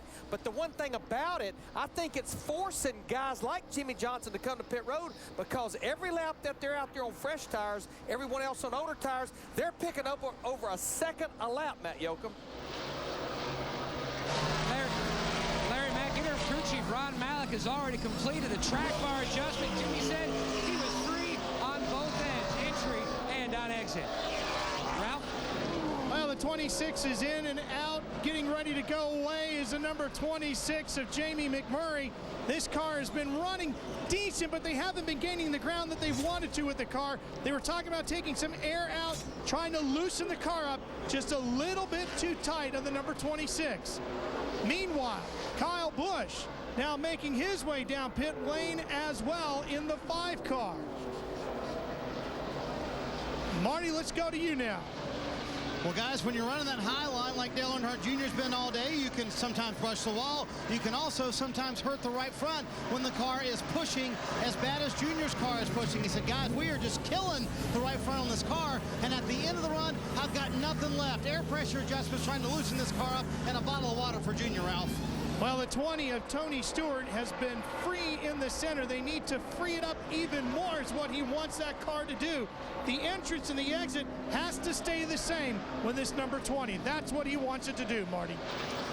Ralph, Clint Bowyer stayed around the top 10 in that run. Remember, he stalled the car leaving pit road last time. They asked Clint, what do you want to do to the car this time? He said, absolutely nothing. The car is very good. They're a little loose at the beginning of the run like you need to do, a little tight at the end of the run. They're going to make no changes to this 07 car. This is a car that's been very good for Clint over the years, a car that almost won in Las Vegas and almost won Kansas last year. Further down pit road, Denny Hamlin hits pit road. His car has been tight for much much of this run. For Hamlin, they're going to make an air pressure adjustment on that number 11 car, trying to make him better at the beginning of the run where he's a little bit too loose. They also make a track bar adjustment, going down a little bit, trying to make that car a little bit tighter at the beginning of the run. Kurt Busch on pit road. Back to you, Marty.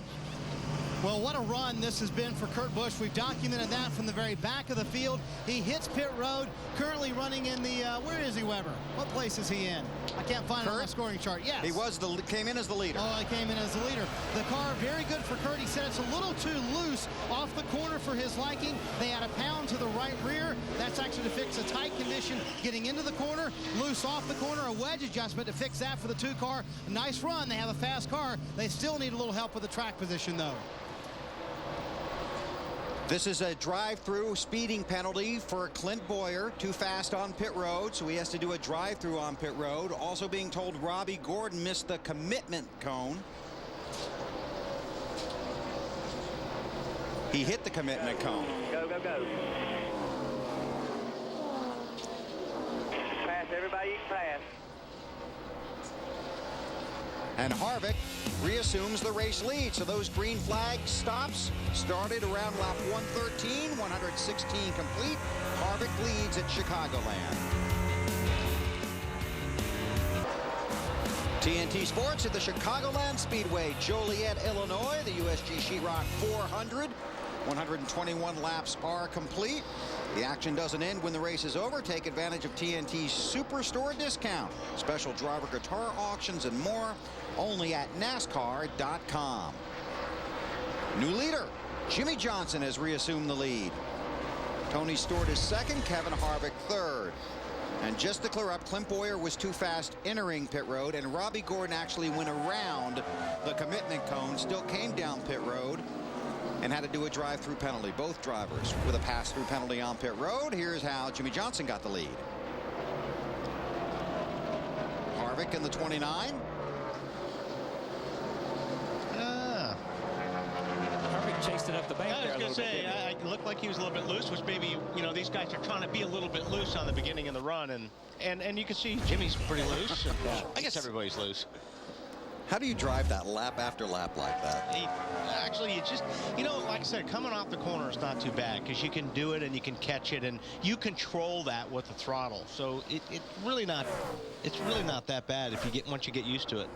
And you know it's coming. You know it's coming lap after lap, so you're prepared for it. I want to expand on what Larry said a minute ago. The 29, by those guys just not staying out, they changed the complexity of that whole pit sequence right there. Because we sat here and talked about it. It shows us how smart we are in the booth sometimes. We don't have a clue what's going to go on the racetrack.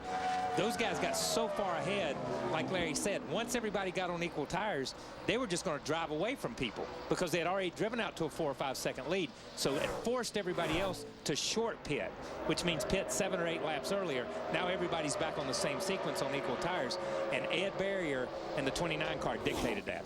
He's a genius. He is a genius. Right like now, I said, right now. Don't argue with the 29 and Bowyer and the Childress organization here at Chicago. They know what they're doing here, and that changed that whole sequence of pit stops. Which one's Ed Bowyer? Is he the one in, oh no. Todd. Sorry. I'm thinking the other one. Sorry. My fault. See, I am an idiot up here. Thank goodness I'm going to get back in a race car. I'm going to get back in a race car in another week. Sorry. It's scary to think they let me do this, too. I mean down there. I mean down there. There's Jimmy out front. Stewart in that orange Home Depot car trying to rope him in. But that's what I like about racing in general, is one guy can dictate what everybody else does. One team can change your whole strategy on how a race goes. And right there, the 29 car changed what everybody else had thought. Whether you took 2, whether you took 4, whether you gas and go, it didn't make any difference. It all is equal again after about 35 laps. And who made that decision? It's always the crew chief, man. What was his name? What was his name? Okay, it's Todd. Sorry. Very good. It's Childress Racing. Chevy's run in the top 4 positions. Then it's Matt Kenseth in a Ford in 5th. 132 laps are complete. Approaching the halfway mark here in Chicagoland. Jimmy Johnson leads Tony Stewart, Kevin Harvick, Kyle Busch, and Matt Kenseth. And a strong run for Johnson.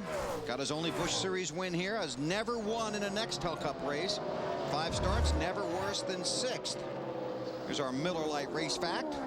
Chevy has won 5 of the 6 races at Chicagoland and 3 straight since 2004. Junior in the 8. Runs in 8th. Carl Edwards behind him in the 99. Junior up the track. Carl trying to pin it down to the bottom.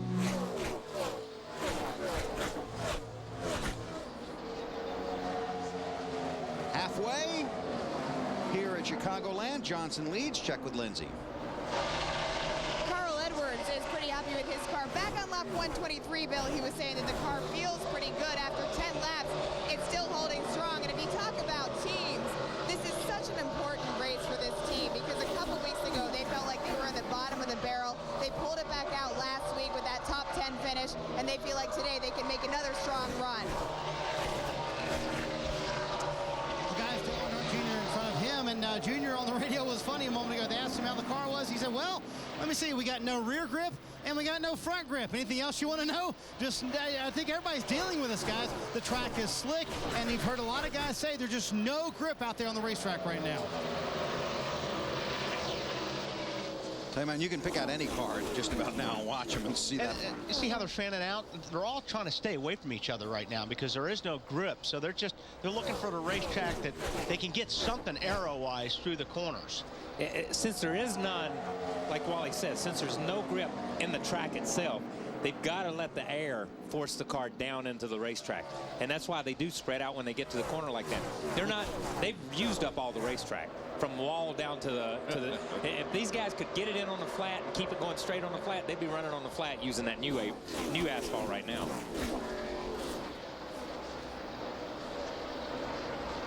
And we've watched this same pack for 3 or 4 laps. They don't gain, they don't lose, they don't do anything. They just line up down the straightaway, fan out in the corners, line up down the straightaway, fan out in the corners. And the 36 car is 2 laps down. That's Jeremy Mayfield. Now Earnhardt starts to, well, Mayfield went for a big slide right there, but you were right. These guys are all going just about the same speed. So that's Junior back in 8th. Edwards is 9th. Truex Jr. runs in the 10th spot. Harvick's in the... Carl Edwards goes down in the center of the racetrack. He's in the middle, but this is where you've got to use all the racetrack on the exit. So Carl has to file back behind the 8 car of Earnhardt. And Jeremy did a good job giving him room to race because he had already did his slide for life down here in 3 and 4. He didn't want to do it with those 2 guys on the outside of him. Paul Menard has returned to the race. He's 131 laps down. We've only run 138. Let's get an update on Harvick's situation. Ralph? Well, it's not too good behind the wheel of the number 29, although it looks really good on the scoring chart as he sits here running very solid right now in 3rd. But listen to what Kevin is saying on the radio. Guess what I'm saying is whatever you're doing, quit doing it. Therefore, that time there, we went back and put wedge in, so that's not the way we got to go either. We're going to get some air in the right front tire next time. That's the only thing we hadn't done. So I'm just telling you, every adjustment we've made has either not done anything or made it worse. Well, at this stage of the game, what they're looking for is a lengthier pit stop opportunity, hopefully a caution to come around to readjust this car back to where he needs it to be. And some of that, I think, was telling you also is what changes they're making aren't big enough. The track is changing faster than what they're making changes. They're making small changes. So I think the next time they come in, there'll probably be a significant change. And sometimes when you make a change, like a wedge adjustment or a track bar adjustment, you change the roll of the car and you change the attitude of the body. And you lose a little bit of that aero tightness that you have or that aero looseness, whichever way you want to go. When you make an air pressure adjustment, it really doesn't pick the right front corner up any. It just stiffens that corner from a shock perspective, or excuse me, from a spring rate perspective. So what they're saying is, everything we're doing, what Kevin said was, everything you're doing is wrong. Okay, so let's quit doing that and let's go somewhere else. And Bowyer's saying, okay, we'll go to air pressure next time. So I think they're searching. And same old thing. It's like we said, he's screaming how bad it is, and the whole time he's running what? Fourth. Yeah. But that's Kyle Busch. Hey, Richard Petty. Oh, wait a minute. I'm sorry. You're Kyle Petty. That's it. But here's the thing that I'm seeing. The way this race is going, we're already past halfway. We've only had one caution. Right now, we're down to a 2-stop race. They may only get 2 more opportunities to get it right. No, you're exactly right, Larry. That's what I was saying. A minute ago, the 29 car changed the complexion of the race. And if they continue to do what they're doing here, continue to run under the green conditions, you are down to a 2-stop race. And these guys that are off a little bit right now, they're just getting farther behind. They need a caution to catch up. But that's why you're going to have to make these next 2 stops count. If you're going to make changes, they better be big changes. It's also warmer today than it's been all weekend. Track a little bit more slick, less grip, more fun to watch. Johnson leads the USG Sheetrock 400.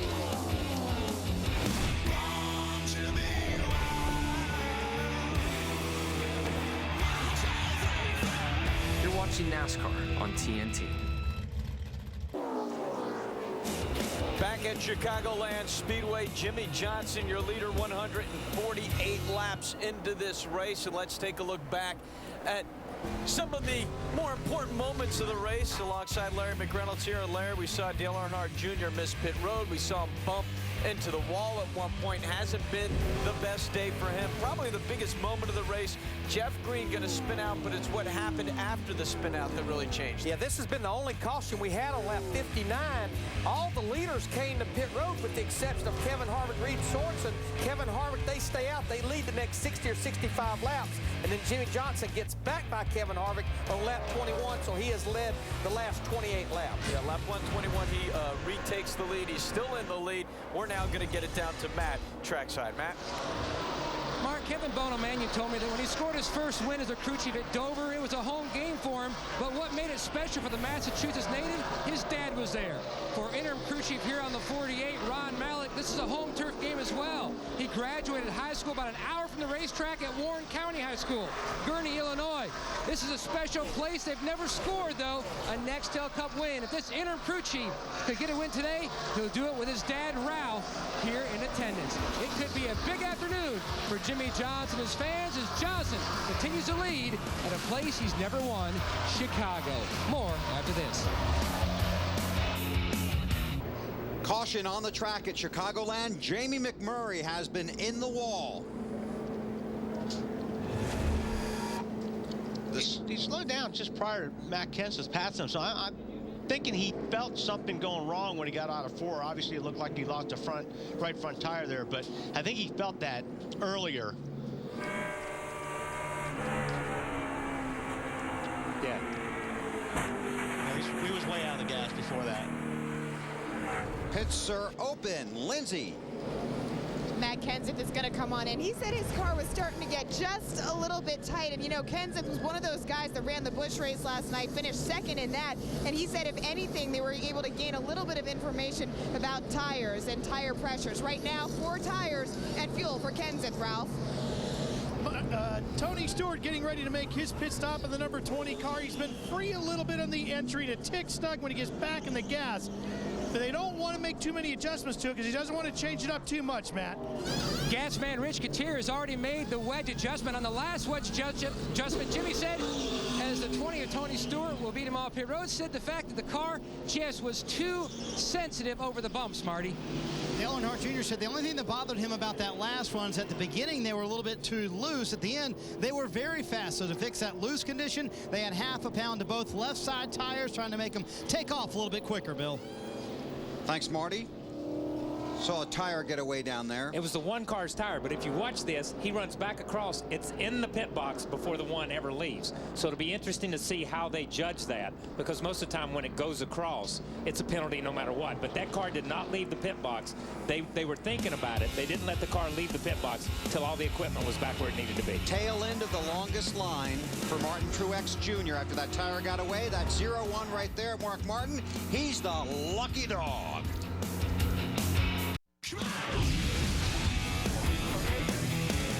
Get your motor running. Head out on the highway.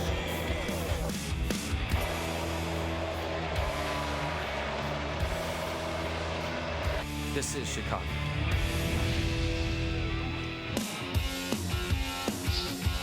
NASCAR Nextel Cup Racing from Chicagoland. It's brought to you by UPS, proud sponsor of Dale Jarrett's 44 Toyota. Go, Dale, go. By Pepsi Racing. Visit PepsiRacing.com and link to play Pepsi Fantasy Racing for free today. By Allstate, official insurance sponsor of NASCAR. And by Toyota, moving forward. Still under caution here at Chicagoland. Tony Stewart is the race leader. Carl Edwards has fallen back to 12th, lost about 4 or 5 positions. I bet I know what Larry's going to tell us soon. Larry? Yeah. 1 to go. You see, what's that? I can make it on 1. Up that calculator, if you look down there. I see the smoke coming from the TNT stage.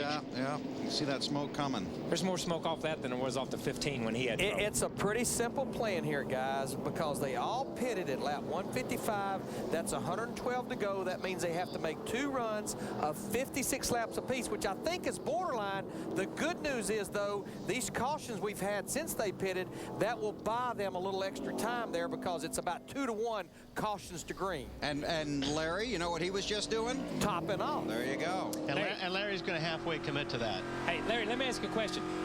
As slow as they're running and as much as they're out of the gas, how much is that helping them per run? Well, here's what I noticed, Kyle. It's almost like everyone, to me, on that first green flag stop pitted earlier than what I was told.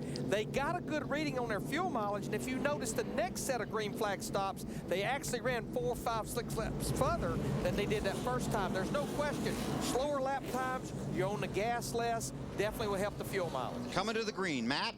Bill, add the 12 of Ryan Newman as someone who paid another visit to pit road. His biggest issue to work on the right front fender. Midway through the last run, he scraped the wall.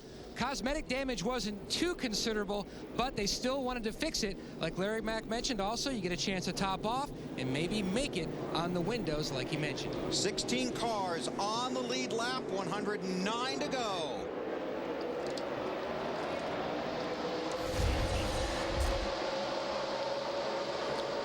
That's back in the pack there. We had a little bit of a no-no with guys starting 3 wide. The 6 and the 40 car. I don't know what NASCAR will do about that. Carl Edwards lost about 5 positions during that stop. Had a little trouble with the lug nuts on the right front. Kenseth on the bottom, trying to get past the 48 and also the 42, which is 1 lap down. Montoya. Tough to beat that momentum on the high side, though.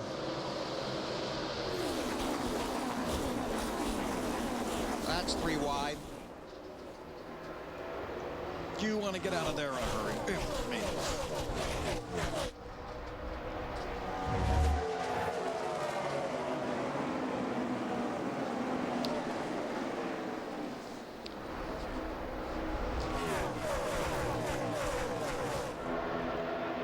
So Johnson in second, Kenseth in third.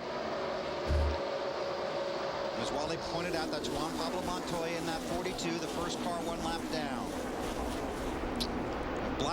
They have black flag David Stremme for not being in line. Yeah, and as we went to green that time, that's why I said that's a little bit of a no-no back in the pack.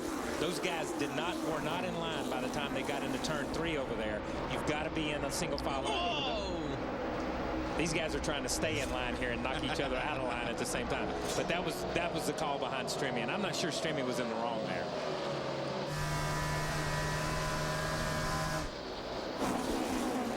Edwards has his hands full, Lindsay. Bill, you're right, he does. And when I walked down there to their pit before and we were experimenting to find out what it was that caused that pit stop to be so slow, I saw crew chief Bob Osborne. He was down there talking to the teammates. And as I mentioned earlier, this is a team that is really trying to prove that they can pull off decent pit stops after what happened a couple weeks ago with the drop jack. They've been really studying, going over different training methods to make this team, as successful as they can at these stops. So they've got to try to pick it up from here if they're going to have success. So, Lindsay, he called a little group huddle there? Yeah, well, when I walked down there, he had come down off the pit box, and they were all standing in a circle talking about it. So they went back, watched the videotape, and that's when they found out it was the front. Robbie Gordon. Caution. All right, lock it down, lock it down. All right, come on.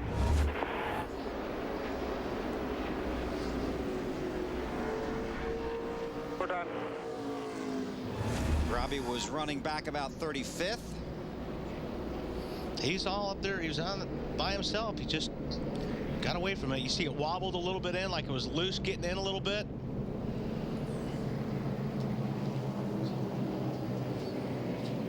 Backs it into the wall. This is on board with Mark Martin.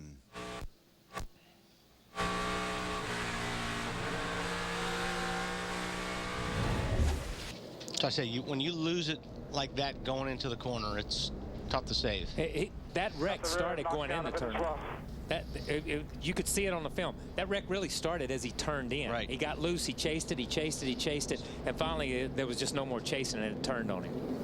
He did a really good job of hanging on to it that long. Yeah. Juan Pablo Montoya, the lucky dog. Larry? All right, we're fast learners. So based on what we learned earlier in the race with Kevin Harvick, I see no benefit, especially if you're up there in the top 8, 10, or 12 and coming to pit road, because it doesn't buy you anything here with only 5 laps on your tires. Now, if you're back there like Ryan Newman, Mark Martin, Martin Truex Jr., nothing to lose to come to pit road, or if you're a lap down, which I think we're seeing some of those guys now hit pit road. So there you see them heading for pit road. The leaders stay out. 103 laps to go. Tony Stewart leads at Chicagoland. You're watching NASCAR on TNT. Still under caution here at Chicagoland. Time to get in our Aflac trivia question. Aflac. Goes Biffle's car. At which 2 tracks has Jeff Gordon not won a Cup Series race? Okay, Chicago's got to be one. No, he won it last year. I did know this one. Yes, you do. Didn't Pahonix used to be one? Didn't what? Pahonix. Phoenix. Yes. I love that commercial. It did used to be one. Yeah. Phoenix and where?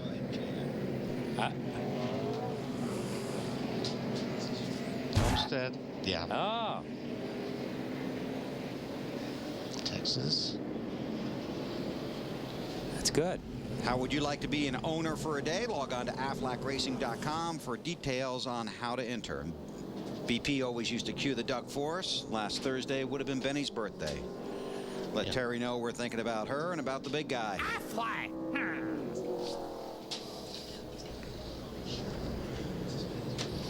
Field has gotten the 1 to go. We'll get the green this time by. See, Jeff Gordon stopped, Denny Hamlin stopped, Carl Edwards stopped.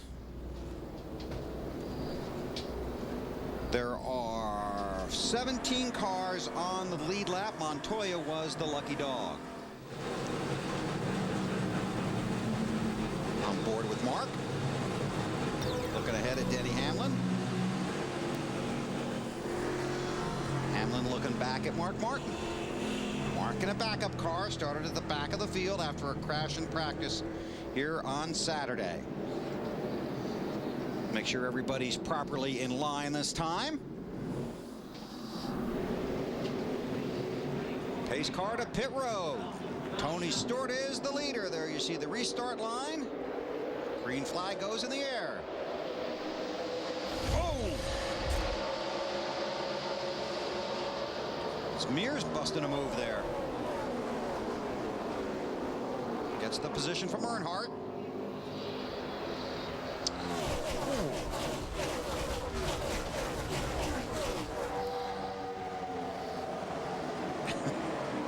Earnhardt letting him know he didn't like him busting a move on him right there on the restart also. Knock, knock. But hey, that's all. That's fair game. Yes, it is. You leave the right side open and somebody catches you sleeping. Might get mad, but it's all legal. And this front stretch is so wide, it leaves the outside open once you get to the start-finish line. And Junior spun the tires when he went after the throttle. That's why he left that lane open, is because he got the rear tire spun. Went down the racetrack just a little bit. And you can pass to the right on the restarts, but not to the left. It is just amazing me sitting up here in the booth how bad these cars drive after restarts on cold tires or on new tires. It doesn't make any difference. You know, usually even after 15 or 20 laps at most places, when the tires cool back off, they have grip for a couple of laps. But these guys have to set their cars up so free at the beginning of a run, so as the weight or as the fuel does run out and they get a little nose weight, then the car doesn't get overly pushy and overly tight. Truex and Sorensen trying to fight their way back to the front. This pit news is presented by Subway Restaurants, and here is Matt Yoakum. Bill, the theme in NASCAR for 60 years is family. Lisa and husband Craig Smokestad work on Nextel Cup teams. Craig is a car chief for Brian Vickers. Lisa has been a tire specialist at Hendrick Motorsports since 1999. They met while Lisa was on college break, watching her family race at their home track in Minnesota. In '93, they were married and moved south to Charlotte. After a stop at Kenny Schrader's race team, they landed at Hendrick Motorsports. You see, on a typical weekend, most first-time fathers, like Craig, just has to call home to check on his wife. At Daytona, he just had to walk 20 or so pit stalls, but that'll change next week because this is Lisa's last race weekend. She's due around Labor Day to give birth to their first child. No names picked out yet, but people have, Bill, already started picking out gifts. Thanks, Matt.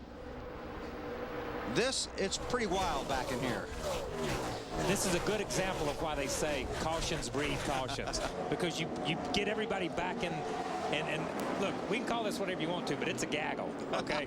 And it's 3 and 4 wide at the top of the racetrack bottom, and the tires are really making these guys feel a little bit more comfortable now, even though they're halfway out of control. But this is a scary time in any race. Getting back to the point you made a minute ago, you really, and I hate to say this with you two guys sitting here, but sometimes the drivers really don't get enough credit for how good they are at what they do, because the conditions basically appear to be fighting against them, you know, every foot on the racetrack. You don't, it's hard for us to explain how bad these cars are driving right now. I mean, you're running 200 miles per hour down the straightaways, you know, $170, $180 through the corner. And I mean, you are saving your life every single lap, every single corner. I mean, you know, you're on the verge of out of control. And you've got 42 other guys around you that are in the same boat. And you're running as hard as you can trying to pass people. It's kind of like if you live in an area where there's snow and you leave your driveway and you've got snow tires on. Obviously, you've got better grip and you feel more comfortable. Or you leave your driveway with a set of slicks on. You know you're not going to make it very far. And the point is, these guys start and they know right off the bat it's going to be like driving on ice with slicks, and they've got to do that for another 30 or 40 laps. And then it could go to the point where it gets so tight that neither end turns. The front doesn't turn and the rear doesn't turn either. Mears working on the back bumper of Earnhardt. Kurt Busch watches in that 2 car. Now it's Earnhardt up the track here. Yeah, Earnhardt had enough of the 25 car being on his rear bumper, so I think he went to the high side, and you can see, I mean, you could see him struggling with the steering wheel right there. Go down into turn 1. And this is where you got to be really easy with the steering wheel, because you're already close to the wall. I'm going to tell you, down here in 3 and 4, when he goes to the top side, the racetrack almost looks rough, watching him inside the car bouncing around. Talking to some of the guys in the garage, this track is getting bumpy. It's getting bumpier, yes it is. So the winners will do that to a racetrack. Did you feel that when you were out there in Wally World, that it's a little bumpier? Yeah, there was a bump in turn 1 that I don't remember being there. It's actually a pretty big bump in turn 1. Marty? Well, guys, Dale Earnhardt Jr. currently in 6th, and he talked about the chassis handling on the race car. He said on new tires, we're not good, and he told the guys, I'm worried about that. To be honest with you, if we're in a short run late in the race, we'll be in trouble. If we're in a long run, we'll be okay because they're excellent on older tires. I talked to Max Siegel with DEI this morning about what's going on there. Of course, Budweiser will not go with Dale Earnhardt Jr. That news came out this weekend. Max said that he hopes to, and in fact expects to, sign a new driver within the next week and a half and make an announcement around Indianapolis who that new driver might be. I asked him if that would be Kurt Busch. He said, all I can tell you, he's very, very high on the list, and Kurt Busch was at the DEI shops earlier this week. Matt? Casey Mears runs in the 7th position, Marty. He concurred with what Larry Mack said earlier. Clean air is your friend, and Casey said in clean air his car is great, but if he gets within a car length or 2 of another car, he says his car just really slows up. No side bite whatsoever. One reason why he was really up on the wheel on that last restart, trying to pick up anything he can. Man, these cars are all over the place. Hey, Marty. Yes, Weber. Who are they talking to? Kyle Busch. Thank you. Well, did I say Kurt? You sure did. I have Kurt's in the pit road, so I'm listening to Kurt on the radio at the same time. Okay, well, and if you see it, that would be Kyle That's okay, Marty. That's okay, man. I said Ed. I said that's okay, well, Marty. See, you know Ed Barrier. Yeah, Ed I know Ed. I'm sorry. Racer, I didn't mean to do that to you, Marty. I didn't mean to say Kurt Busch either. It's Kyle Busch. Thank you, Weber. You're welcome. And happy birthday. I'm allowed one on my birthday, right? Yes. Yes, you are. Tony Stewart out front here in Chicagoland, leading Jimmy Johnson, Matt Kenseth, Kyle Busch, and that Harvick guy. You're watching NASCAR on TNT.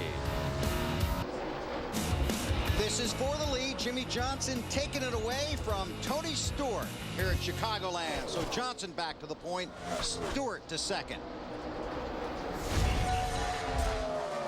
I think Tony gave him a little room going into turn one there. He just he kind of eased over to the inside and let Jimmy go on around on the outside. Look, Jimmy had so much momentum. I mean, he just filled the mirrors up in 2 laps. He wasn't there, and then all of a sudden he was there, and Stewart knew, hey, there's no way I'm going to keep him behind me. That's right, and you know how it is. You look in the mirror and you see a guy coming like this, and he's come for 4 laps. He's faster than you are. You're smart enough to know that, and Tony's smart enough to know this car's faster. He comes to the trial over here, keeps it down on the inside, gives up the outside line, and just lets Jimmy go. Not sure about the smart enough. When did you ever use a mirror? Yes. Come on. Jimmy Johnson out front. Let's go through the field, starting with Matt. Bill back out front trying to put another check mark on his racing resume with a cup win here at Chicago. Jimmy says his car much more consistent. He also told Ron Malik and Lance McGrew his car hasn't fallen off any. It's just others have gotten better, Ralph, but he's just a little free on exit. Well, the key words from crew chief Greg Zipadelli for Tony Stewart, 3 little words: save me fuel. We keep hearing those a lot. And the pit crew has done an outstanding job down here today. Brian Shaggy Larson, the regular catch can man, is out with a bulging disc. Andrew Bruckler, who is the catch can man for the Busch number 20 for JGR, is filling in. And these guys have had outstanding stops all day, Lindsay. Ralph, Matt Kenseth has also had outstanding stops all day, and right now the key for him is silence. He hasn't said a word since they went back green. Did say earlier before that last stop that his car was getting a little bit tight towards the end of the long run. Last night he went to watch his son race late models where his son came in 5th, so Matt Kenseth is hoping to end up in the front today, Ralph. Well, about 20 car lengths behind Matt Kenseth is where you'll find Kyle Busch sitting in 4th, and car number 5 has spent the entire afternoon inside the top 5. Now, he's been tight in the center. They went down 1 round on the track bar, put 4 tires of fuel on it, and right now he's just holding pace, sticking inside that top 5. Right behind him comes Kevin Harvick. And for a guy who is complaining so much about his race car, he's actually running very well. They went back up on the wedge, made an air pressure adjustment, 4 tires and fuel back on the car, but Harvick radioed back in and said the changes haven't helped. However, he's still running in the top 5, Marty. Well, Ralph and Dale Earnhardt Jr.'s last 2 Chicago races, he's finished 1st and 5th in those 2 races. Currently, Jr. in the 6th position. He said the car took off better on this run, trying to go around Clint Bowyer, a lapped car. Still running that high line. He likes what they have chassis-wise here and air pressure-wise. Wants to keep it pretty much the same. They'll probably be pretty good at the end of this run as well, Matt. Casey Mears still running in 7th, trying for his 2nd Nextel Cup win. Says the car is not too bad. He's also made a bigger adjustment inside the cockpit, dialing some front brake into it to try to tighten it up. Says it's still a little on the free side. They're concerned, just like their teammate in the 48. It's in their right foot how much fuel they can conserve. Marty? Well, Matt, it's been well documented that Kurt Busch loves the Chicago sports team, especially his beloved Cubs. Currently in 8th position after starting the day 43rd. He has made his way through up the field. He calls his car sluggish, but also chassis-wise dancing off the corners, quote-unquote, like a clown. Not sure what that means, Matt. What a day, Marty. Kevin Mannion and the one team has had. They've climbed all the way back up to 9th after their pit road miscue. They came back in during that caution to top off. Right now, they're just trying to get some track position. That's one reason why they stayed out under the last caution, while a few others cars hit pit road. He says the car is just way too tight at this juncture, Marty. Reed Sorensen rounds out your top 10, trying to chase down Martin Truex Jr. They have been all over the map with this car today, mostly loose for the afternoon, but they have finally gotten the car a little bit tight. They found that comfort zone for Reed. They're hoping to make one more adjustment and get him back in the ballpark that he wants to be in. The cars hung in the top 10. They have not finished in the top 10, though, since he finished fourth with this very car at Charlotte, Larry Mack. Yeah, I want to talk about those 3 cars that came to pit road on our last caution lap 165. Carl Edwards, Jeff Gordon, and Denny Hamlin in particular. Now, they gave up a lot of track position, but the one thing we do know that those guys will probably not have to conserve fuel, but the problem is if we don't get another caution, they're a half a lap down. But guys, here's what I might say. We're going to have that possibly final pit stop in about 15 to 17 laps. No mistakes like Carl Edwards had with the lug nuts or Martin Truex Jr. had with the tire rolling across, because your day will be over as far as winning this race. Thanks, Larry. Jeff Burton a little loose? Yeah, a lot loose. Carl Edwards is 11th. Burton is 12th. Ryan Newman, Jeff Gordon, Denny Hamlin, the top 15. I think he just comes up the racetrack across the 43, and 2 things happen at once. He's already loose, and he gets the air taken off the spoiler from the 43 car. So Mark Martin has the 16th spot, and Juan Pablo Montoya 17th. Those are the only cars on the lead lap. 71 laps to go. Everybody chasing Big Orange. A hard crash just occurring. Ward Burton, and that's Dave Blaney.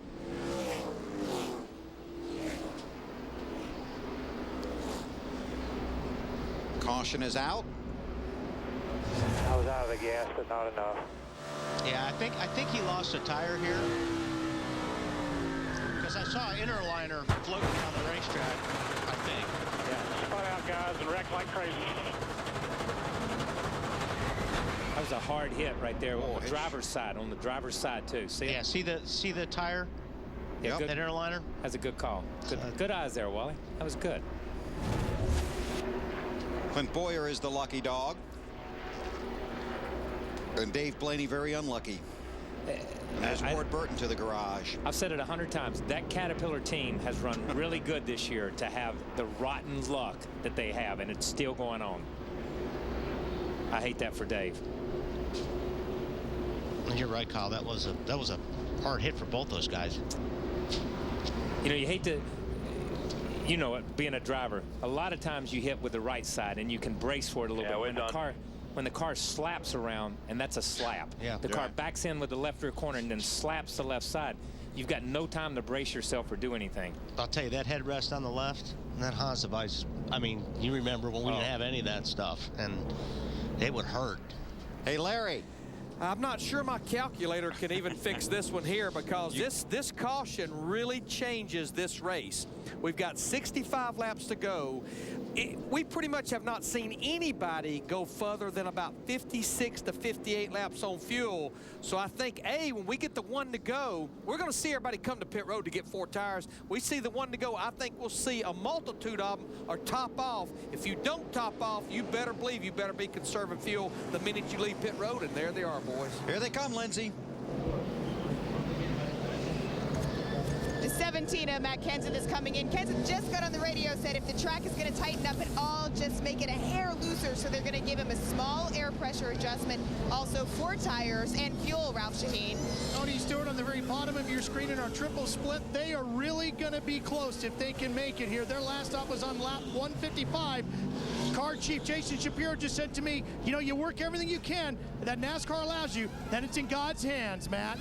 Johnson on top of your screen calling for either a air pressure or a chassis adjustment. Went with the air pressure. His car was excellent up top, not too bad on the bottom. A car goes in the grass. Marty. Dale Earnhardt Jr. left pit road congratulating his team. You see it right there. They picked up 3 spots, 12-0 on the stop. Jr. said it was much better on the new tires and not so bad on the old tires either. 4 tires, no changes for that 8 car. Wow. That's an outstanding stop by the 8 bunch. Here's the race off of pit road. Tony beats Jimmy Johnson. 64 laps to go at Chicago. Coming to get the green for the restart. There'll be 60 laps to go.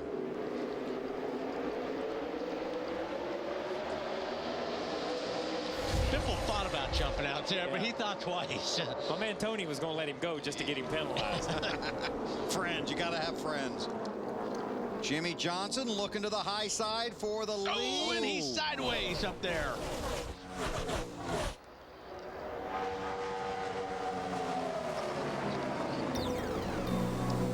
Earnhardt gets a good run. Tried to get to the 48's bumper, saw him get loose and said, you know what, I think I'm going to try to get him loose myself. You guys are mean. That's what you're thinking. It may be mean, but that's exactly what you're thinking, because if you don't get it now, it gets tougher every lap that goes by to get that guy in front of you. 18 cars on the lead lap. Most of the reports from pit road are that most drivers cannot make it. The longest run so far today on fuel, 58 laps by Kevin Harvick. That being said, you know someone's going to try, and someone probably will. Kurt Busch in the 2, Carl Edwards in the 99. So up front, it's Stewart, Jimmy Johnson, Dale Earnhardt Jr. runs in the 3rd position. Outstanding pit stop by his guys, and here they are. He's off the pace. With the 8 car, yeah. Sean Ward, front tire carrier, Hickory, North Carolina. DJ Kopp, front tire changer, Ontario, New York. Brian Chase, Jackman, York, Maine. Eric Wakeland, rear. He's back up on the pace now, but I'm not. Sorry about that. What do you say? I lost the power steering? Marty? Let me help decipher what Dale Earnhardt Jr. just said. He said he lost his power steering. Sorry about that. Now, I don't know if that means he's permanently lost it for a second. That's all he said on the radio. Lost my power steering. Sorry about that, guys. I'll tell you what, if you lose the power steering on these cars, it's really, really difficult, especially if there's air in the lines, because 1 second you have it and the wheel's easier to turn, and then the next second it's not. And I mean, it's really hard to drive, like you said. That's going to be really tough. And his teammate Martin Truex Jr. on pit road. This an unscheduled stop. Matt? Bill, Kevin Bono, man, you just told his team to start clearing out the people in the opening as they are going to pull the 1 car behind the wall. Wow. Yeah, the problem with Junior's situation is right now is the steering is going to be inconsistent, and that really can get you in a lot of trouble, especially when you're going to try to save the car. Yeah, we've talked about it all day long, how these guys are always behind the steering a little bit. The rear steps out, you got to catch up. You got to go back to the right. When you go back to the right, you can't go back quickly because you have no power steering to help you. You just got to get up on the wheel and muscle it. And you see it. He's just letting it float off into the corner and kind of bounce around wherever it wants to go and then go again. There's no way he can. Try down. It's just hard. It won't go where you want it to go. Look at him. Look at his hands. I never drove a car like this. This is funny. This is funny. Listen to it. Look where his hands are. If we could show, maybe we can go back and show some of the footage of him before where he had his hands on the wheel and the way he was just driving smooth earlier in the race when we had an in-car. Yeah. And you see him reach all the way over with the other side. He's driving like his father drove and like the old guys used to drive with the old manual steering. You had to get up on top of the wheel and muscle the car over into the corner. But you can't catch up with the car. That's the hard part. And if you look at the grip he's got, his grip on the steering wheel is a lot harder as well. Watch when he comes back to the right, he'll grab a hold of that steering wheel. So, like I said, the biggest problem is being inconsistent. He doesn't know where the car is going to go or where it's going to land. And he is pulling on that steering wheel right now. Has a great attitude about it. Oh, he has a great attitude about it because he's like he said, this has never happened to me before. You know what I mean? And these guys have never driven manual boxes. Most of these guys have never driven a manual steering box. They've always driven power steering. The problem with power steering is when it goes out, like Wally says, it gets very inconsistent, number one. And number two, when it goes completely, it's double hard to drive. Right. It's not like a manual box. It's double hard. Yep. Okay, Marty? Well, I'm glad he thinks it's funny. I don't think it'd be very much fun to drive that car. Plus, this is a very bumpy racetrack as well, so that's not going to be fun for Dale Jr. either. What they think happened is a piece of debris knocked the belt off the power steering pump. It did not affect any of the other pumps on the car, however. He still has water pressure, and the water temperature is good as well. So the only belt, it appears, that was knocked off the A car was a power steering pump belt. Matt? Marty down here at the 1 car, still in the opening. Will Gray, the head engine tuner at DEI, had been under the hood. Martin came on the radio and said there was smoke in the cockpit, and all of a sudden he was down at least 1 cylinder. Richie Gilmore's down here. They're looking in the engine area, trying to see exactly if it's a minor issue that maybe they can change plugs. Now they're taking the head covers off. This is a tough break for a team that was really looking good as far as making the chase. They've got some great tracks coming up, but they are one of the only cars right now in the chase that's having a bad day. You see Jeff Gordon there in the 24, Jeff Burton in the 31, and Earnhardt in the 8. So that's 11th, 12th, and 13th on the track. We check with Larry. The power steering pump on a race car is a lot like on a passenger car. It's located right here. Now, as you can see, Marty was talking about, it has a belt that drives it. The good news is, just like Marty mentioned, this belt only drives the power steering pump. It doesn't drive the alternator. It doesn't drive the oil pump or anything else. But the bad news is, for 50-something laps, Dale Earnhardt Jr. is going to have to wrestle that race car. But remember, he comes in here 12th in the Nextel Cup points. He needs to finish this race. And for everybody sitting at home, when we say power steering, it's not power steering like you have on your car at home. It's not 100% power steering. They run different valvings in the pump, which gives you 50%, 60%, 70% power steering. So you keep that little bit of feel. But you get so used to that week in and week out that when it goes away, and like I said, when it goes away completely, it's double hard to drive. He's having to relearn the feel of the car right now. He's having to relearn what push feels like. He's having to relearn what looseness feels like. Well, he's just, really right now, he's just saving his tail. I mean, this car's all over the racetrack. I'm not sure he knows what the car's doing right now, because when he gets to the corner, he's just reacting to where the car's going to try to keep it off the wall. Yeah, guys, it's not, as Kyle said, it's not power steering. What the real right term is power assist. And basically, it's like going from driving a fancy sports car that handles great to driving a school bus. Right. Yeah. If you really, if you really had an opportunity to set in a road car, okay, to set in a road car and fire it up and just turn the wheel back and forth, you see what power steering feels like. And if you can pop your car in neutral sometimes and then just cut the power off That's right. and not lock the steering wheel, the steering wheel will still turn, sit there. That's what that car drives like. Now, this was just a lap ago while we were talking. That's Joe Nemechek in the 13. Joe is 3 laps down.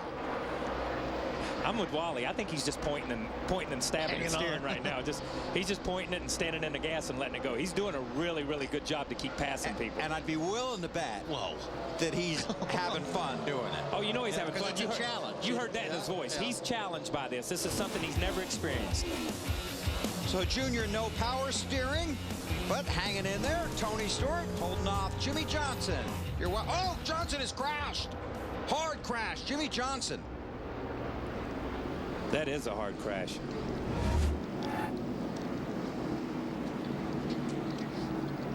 Johnson in his 5 races never finished worse than 6th here.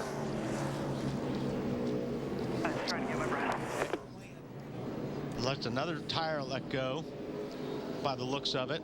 All of a sudden these guys are having some tire issues here.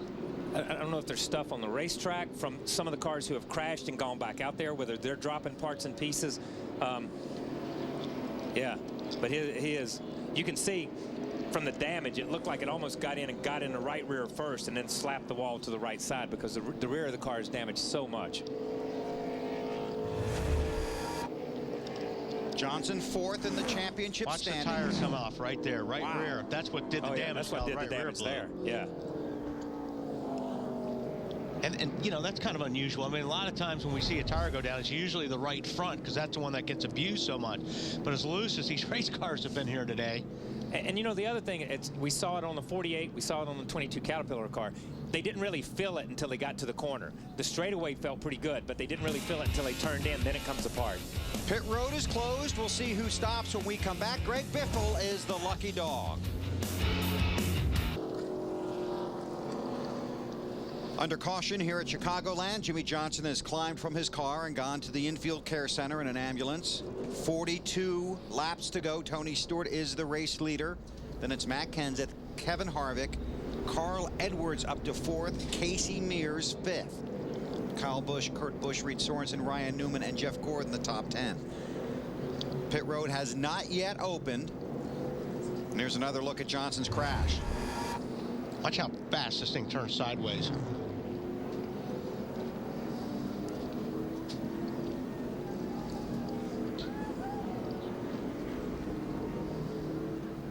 Not much you can do. There's nothing you can do. Hang on. You're just riding at that point. There you see him climbing out of the car. That was a few moments ago.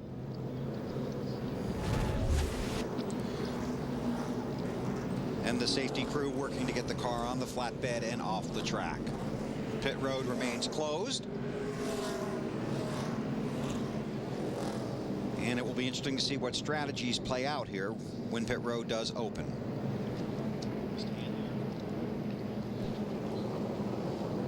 Report is that pit road will be open this time. Well, I think we should hear from Larry. Oh, that's right. Larry's on the run. Larry's on a mission down there right now. He's researching some tire questions. But I will give you just a second here. You're leaving tonight?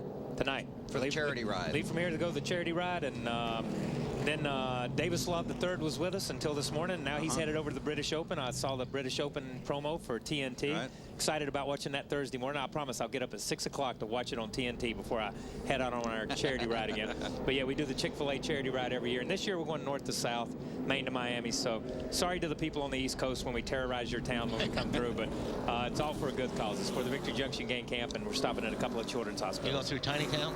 Could go through Tiny Town. You never know, man. Yeah, that would be a special place to visit. Pit road is open. I knew not to give you guys just open the door a little bit and I end up under the bus. Here they come, Lindsay. Oh, yes, they do. The big question, are they going to take tires or just do fuel? The number 17 of Matt Kenseth is going to come down pit road. Matt, on last report, it said the car a little bit tight.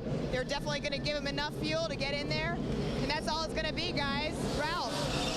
Stewart, it's going to be fuel only, just 2 seconds worth of fuel for Tony Stewart. They're going for track position. For Kevin Harvick, he's a touch tight. Air pressure adjustments as he only takes right side tires, Matt. Darian Grubb said he would make the call when they were on pit road. He's yelling out 2 tires. They only need about 3 seconds of fuel. They are full, and he is away. Wow, Kurt Busch picking up 4 spots. Marty? Well, guys, Dale Earnhardt Jr. on pit road. It was a belt that came off of the 8 car. What they did was they got another belt, and all Junior did was shut the engine off. They put it around the casing, and they turned it over one time. That spun the belt back on. So in theory, Dale Earnhardt Jr. should have power steering when he goes back out. It'll be 4 tires. Junior said, I like the chassis. Learned a lot, though, without that power steering. I need to work out a little bit more is what he said. Wow, that's a good job by those guys. Still under caution. We'll come back to Chicago. You're watching NASCAR on TNT. Less than a lap from going back to green. Now it's time for our Nextel Getting It Done call of the race. And we'll let Wally make that call. For what? Call of the Nextel call of the race. I'm gonna give it to Marty Snyder for a happy birthday. Happy birthday, Marty. Okay. I don't know. I'd say you gotta go with Kurt Busch. I think you got to go with Kurt Busch too. Yep. That's he's up to 3rd spot. Had to start at the back because of an engine change. Got limited practice here on Friday. So our Nextel Getting It Done call of the race to Kurt Busch, currently in the 3rd position. More on Earnhardt from Marty.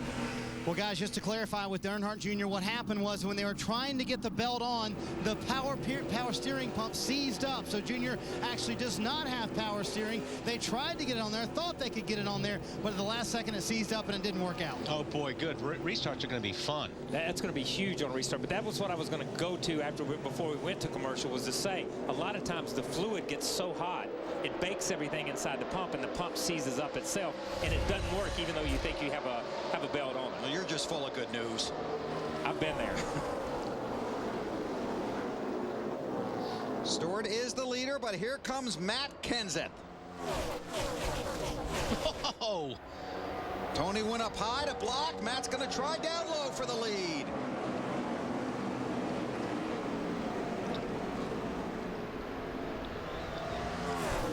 Can tell you that Jimmy Johnson has been treated and released from the infield care center. Side by side for the lead. Whoa, Stewart really came down the racetrack there. I think tried to get in front of the 17 of Kenseth, but Kenseth is still there. Matt a little loose. Okay, we'll watch this for the lead, and let's check in with Marty. And good to report Jimmy Johnson has come from the care center as we watch that battle for the lead. Any indication that tire was going down, Jimmy? No indication. I did get a little bit looser that run chasing Tony, so maybe there's a warning sign in there, the tire coming apart.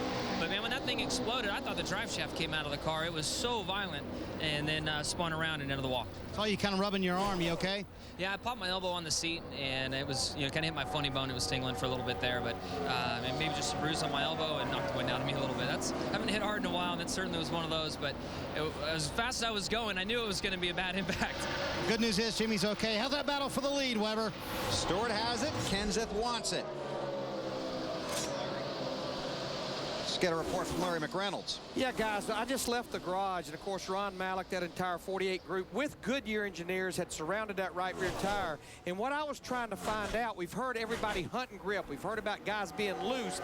That will tend to let these guys take air pressure out of the right rear, and you go so low, you hurt the durability of the tire. That does not appear that that's the case, that they had not got aggressive with that right rear air pressure. Right now, the tentative diagnosis is just the fact that maybe he cut the tire down. Thanks, Larry. Appreciate you checking into that. We saw Tony early in the day. He was one of the cars that really just would gas and go. We saw the 29, the 41, and Tony at that point in time. So they know what their car is. If Tony's comfortable with their car, obviously he told those guys, hey, I can go on gas and go. Just fill her up and let me go. These tires are going to be good. The clean air is better for me. So just like Larry said and like Wally said and like you guys talked earlier, if you're going to try something, try it early in the race, because if it works, you go back to it at the end of the race. If it doesn't work, you never do it again. It worked for these guys, and they went right back to it. Strong run for Stewart today. Now Kyle Busch has fallen back to the 17th position. That's the last car on the lead lap. Ralph has that story. Well, the 10 of the 5 of Kyle Busch had some problems. Just about 10 laps before that caution came out a few minutes back. He got real loose, brushed the wall. They came in, put some tape on the car. It's pretty much just a cosmetic issue for Kyle Busch. Thanks, Ralph. See the tape on the rear of that car. Problem is he's got a lot of traffic to work through in order to get to Stewart. I mean, you got Stewart and Kenseth out there. They're just sailing right now because they've got clean racetrack. These guys that are back here in the 15th, 16th position, really 25th to 30th, because there's a lot of cars a lap down or more. This is where you get into a situation where if you don't have the track position by now, you're pretty much in trouble. Yeah, and I know everybody listening to this gets tired of us talking about track position and aero, but that's what these races are all about. That's what they are right now. You take a car that can lead and dominate and drive away and put them halfway through the pack, and they can't pass but 3 or 4 cars. I don't care whether it's Tony Stewart or Jeff Gordon or Jimmy Johnson. I don't care how talented these guys are. Without the aero or the clean air to run out front, these guys struggle back in the pack. That's 9th and 10th. Jeff Gordon in the 24, Ryan Newman in the 12. Dale Earnhardt Jr. has now fallen to 17th. That makes him the final car on the lead lap. He runs about 9 seconds behind the race leaders. I think Junior's just going to be happy to be able to stay on the lead lap and get a finish out of this thing right now. Yeah, and the one thing, we talked about him being 12th in points. Jamie McMurray was 13th. Right. We saw what happened to Jamie. So there is that little bit of cushion. There's not many points in there. You can't afford to give up any race or any points. So he needs to hang on and get those extra 3 points for finishing 17th instead of 18th. Race leader is Tony Stewart. Ralph's had that car all day. Oh, that we have, Bill. And the best car in his stable is chassis number 120. This is chassis 143, which was built to be a clone to that car.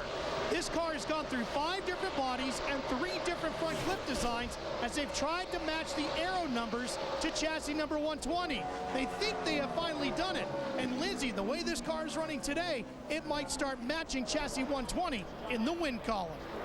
Well, Ralph, Matt Kenseth certainly hopes that that's not what happens because he wants a win here so badly he can taste it. This, of course, because it's his hometown track. He said there are more 17s here than any other track he ever visits. He would love to do it for the fans. And right now, he thinks that his car is good enough to get up there and get past them. Tell you, that 17 pit, that's a fun pit to have, especially in these situations. And this is a Matt Kenseth type of race. Yes. You know what I mean?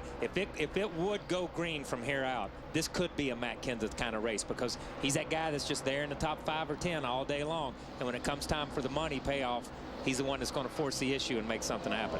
Edwards just got 5th from Casey Mears. NASCAR looking at some possible debris around the start-finish line. Keep in mind, Tony Stewart has not won in 2007. He's the race leader right now.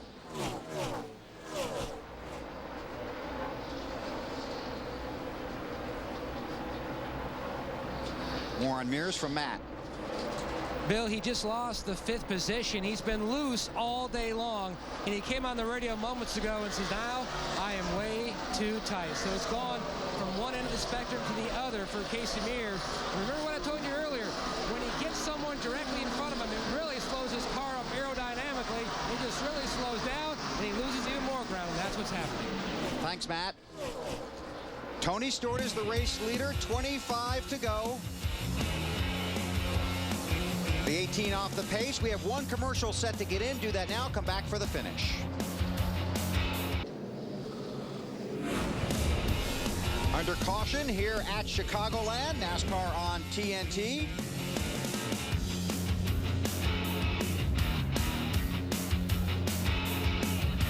Handful of cars on pit road. But most of the leaders stayed out. There you see Jeff Gordon coming to pit road. Kyle Busch. Pablo Montoya. Why not? Where those guys are running, what's the difference? Yeah. May as well come in and put tires on. You got absolutely nothing to lose. There's only 17 cars on the lead lap, and you're sitting back there in 15th or 14th or whatever.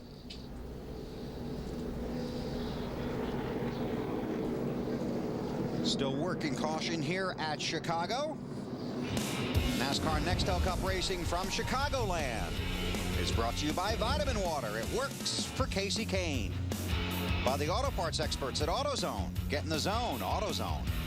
By DirecTV, ride shotgun on race day with NASCAR Hot Pass only on DirecTV. And by MVParents.com. Visit MVParents.com, sponsored by the Coors Brewing Company. Let's check in with Ralph Shaheen. Well, we're down here with Greg Zipadelli, who's watching his car in the lead. All right, Greg, we're getting down to the closing stages here. Do you have enough car left?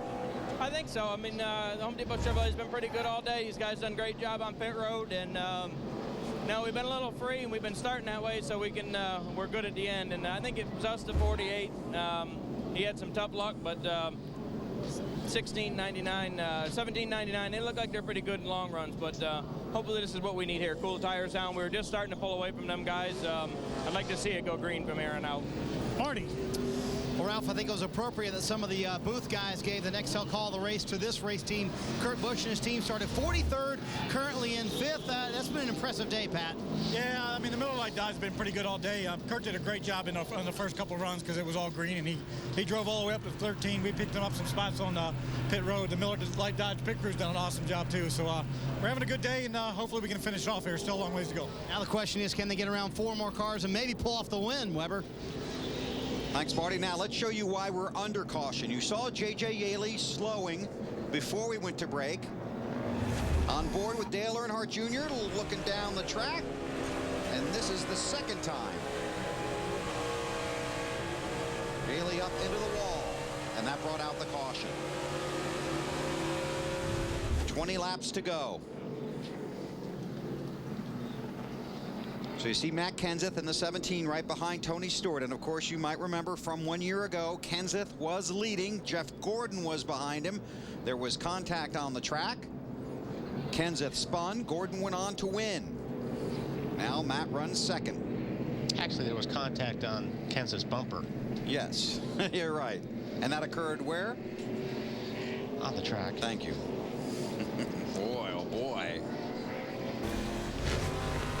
This is how it went down 1 year ago here at Chicagoland. Matt in the 17, Jeff Gordon in the 24.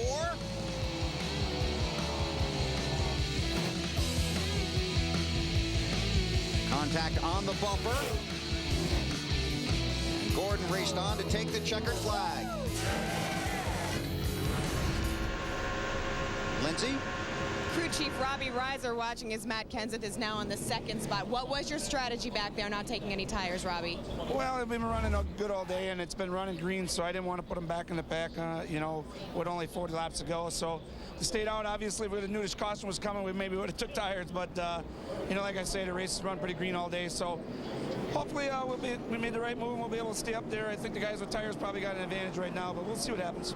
And Bill, Robbie and Matt's best finish here, second in 2005. Thanks, Lindsay. You know, guys, I really believe when I look at those guys up there at the top 7 or 8, even though on the caution before this one, some of them elected to go with fuel only, I think everybody is pretty equaled out. I like the position that those first couple of cars are in. We've talked about it all day. Long, clean air. Yeah, the biggest thing is these guys have to clear these slower cars. And a lot of these guys down on the bottom have taken 4 tires. So that might be a little bit tough.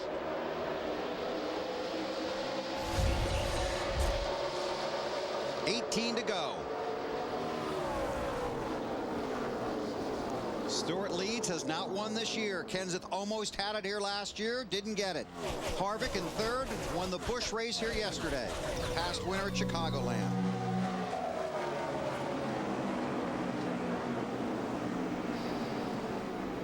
This is really where you want to try and get as much as you can get on the restart. You know, and it's hard at this point in the race if you're back in the pack. You know, we talk about these guys that pitted and changed tires because what happens is, just like everybody said, these lap cars pitted and changed tires also. They're racing for position with 18 to go. They don't have time to let you by if you're a lead lap car. They're racing their rear ends off for 16th, 17th, 25th, and 26th because points are important to those guys also. And they're not happy about it either. No, not happy at all. And you can see Kenseth searching right now. He's trying to find, when he goes down the corner, you'll see he'll be low 1 second, and then he'll be high the next second. He's trying to find a place. Uh-oh, we got trouble up here in the front straight. Nemechek goes around. Well, I kind of knew that was coming. Caution is out. David Gilliland was the lucky dog under the previous caution. He became the 18th guy on the lead lap. Kind of trapped in behind us. I knew it wouldn't take long. Let's go back and take a look here. It's Kyle Busch in the 5.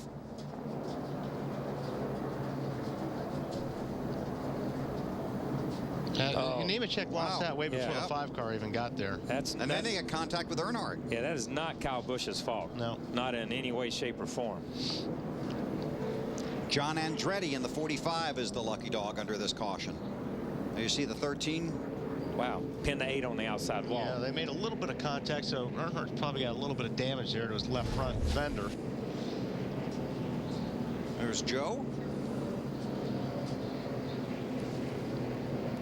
He's had a long day.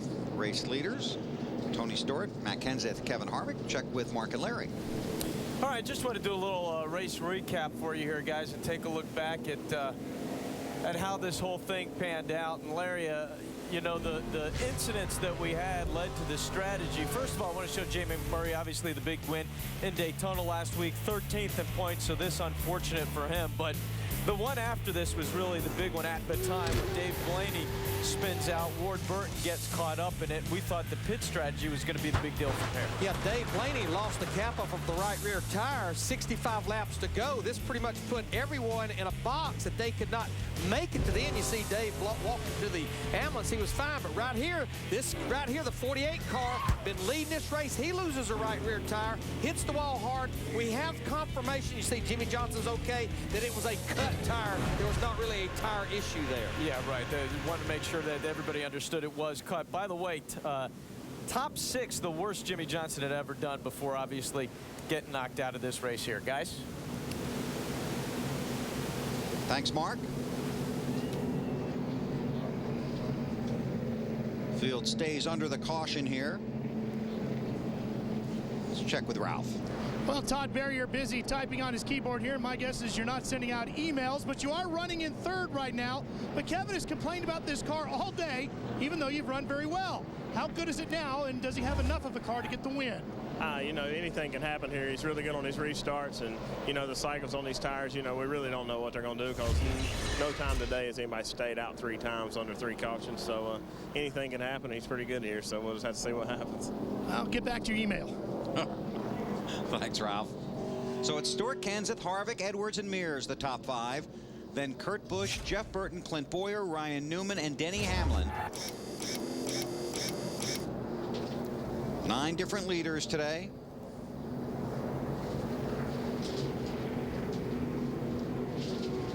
We continue to work under caution. You know, there's as we've done this race today and sat up here in the booth and watched this race today, this race, it's not been the most exciting race in the world, let's be honest. But it constantly changed from the way the race started to the first caution, to the second caution, to fuel mileage, to what are we going to do with 60 laps to go now? What are we going to do with 40 laps to go? It's been an exciting race from that standpoint, from a strategic standpoint. And the thing about it is, to get these great finishes, you have to work through all that stuff throughout the day. You do. That's what Nextel Cup racing is all about. And it's more than just having a fast car on the racetrack. It's all about strategy, too. And you know, we can talk to Zipadelli, we can talk to Todd Bowyer, we can talk to these guys, and you see these guys are so smart. They constantly have to adjust their game plan, and they have to see the total chessboard, and I think they do a great job.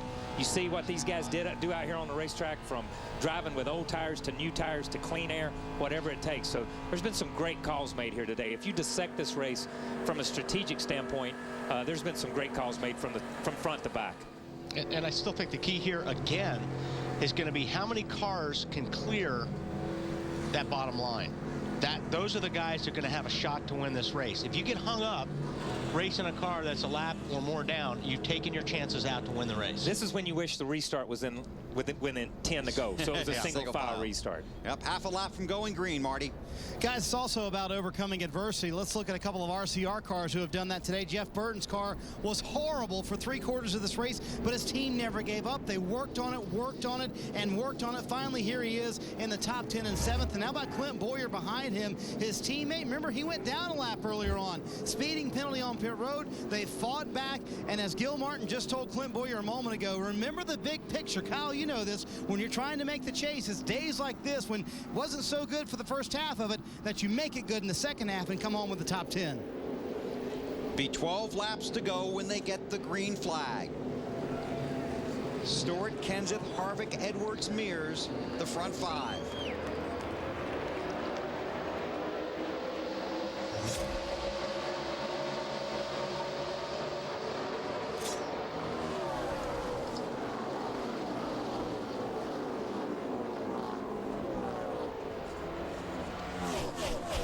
Top 3 guys clear. And the top 3 guys have been the class of this field today, or at least been there all day long. We've seen Carl Edwards, and not to discount him or not to discount, because we know how Carl can get up on the wheel with 10 or 15 laps to go. But these top 3 guys, the 20, the 17, the 29, throw the 48 in there early in the race. If you throw him in there, these 3 or 4 guys have been what the race has been all about, and these guys have put themselves back in a position again late in the race. Levin just had a very close call coming off of turn 4. Denny Hamlin tries to squeeze in between Sterling Marlin and the 14 and Ryan Newman, and there's no room there. Out of room. Nope. There was never going to be any room there. But from the halfway point of the corner, he was hoping. It looked like there was a lot of room there, but then it changed quick. I wouldn't have gone through there on my motorcycle. Let me just say that. What did you say about Carl Edwards getting up on the wheel? I said Carl will get up on the wheel with 10 or 15 laps to go, so don't discount him. I'm just saying the 29 car that Carl's driving around on the outside right now, Kevin Harvick has had a good day. Harvick to fourth. Edwards takes third behind Stewart and Kenseth. Nice and smooth. You'll run them down in front. You run them down. It may be harder to pass those two guys in front of him right now, though, because Tony Stewart's car looks awfully good. Less than 9 laps to go. That's third and fourth.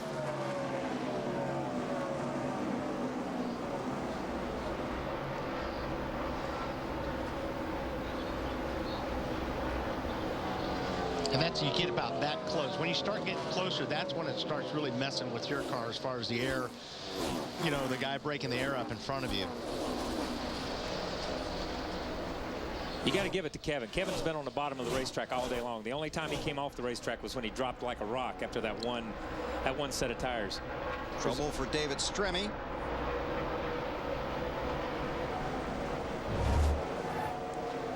He pulls down on the apron, heads for the garage. There's Stewart out front. Little over a second.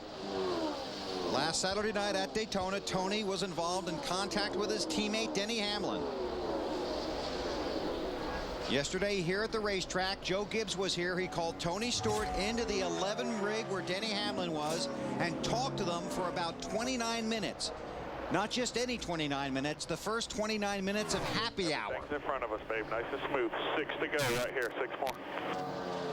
And you know, talking about Carl getting up on the wheel, this is where Tony Stewart gets up on the wheel too. He's in sniffing distance of a checkered flag right here. It's been a while since he's won one. He wants to show to everybody, hey, we've run up front. We should have won 4 or 5 races already this year. We can do this. And he's checked out a little bit on these guys on the 17 and on the 99 right now. His last win was at Texas last November, 20 races ago. He's a past winner here, led 160 laps when he won here 3 years ago. 303rd start for Tony Stewart.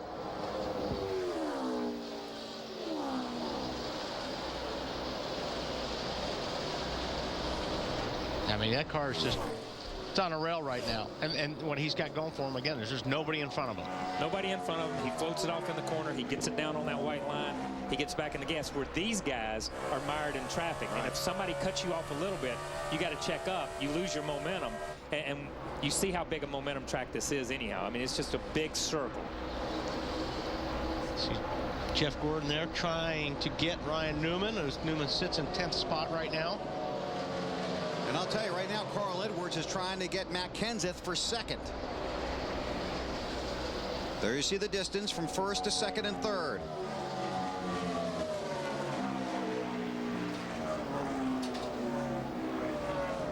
I really thought that 17 would make a move here at the end. I really think the 17 needed the car, needed the race, just like Robbie Reiser said, to go long green. He had just begun to kind of run Tony back down and kind of close up on Tony when that caution came out with 10 or 12 laps to go. And I think that really took his race away. I felt like that took his race away at Daytona. I felt like the 17 car had a great car in the long runs at Daytona. And it's been the same here, and Robbie said basically that. So Edwards tries to catch Kenseth. Everyone looking at Tony Stewart, the race leader. Mentioned he has not won this season.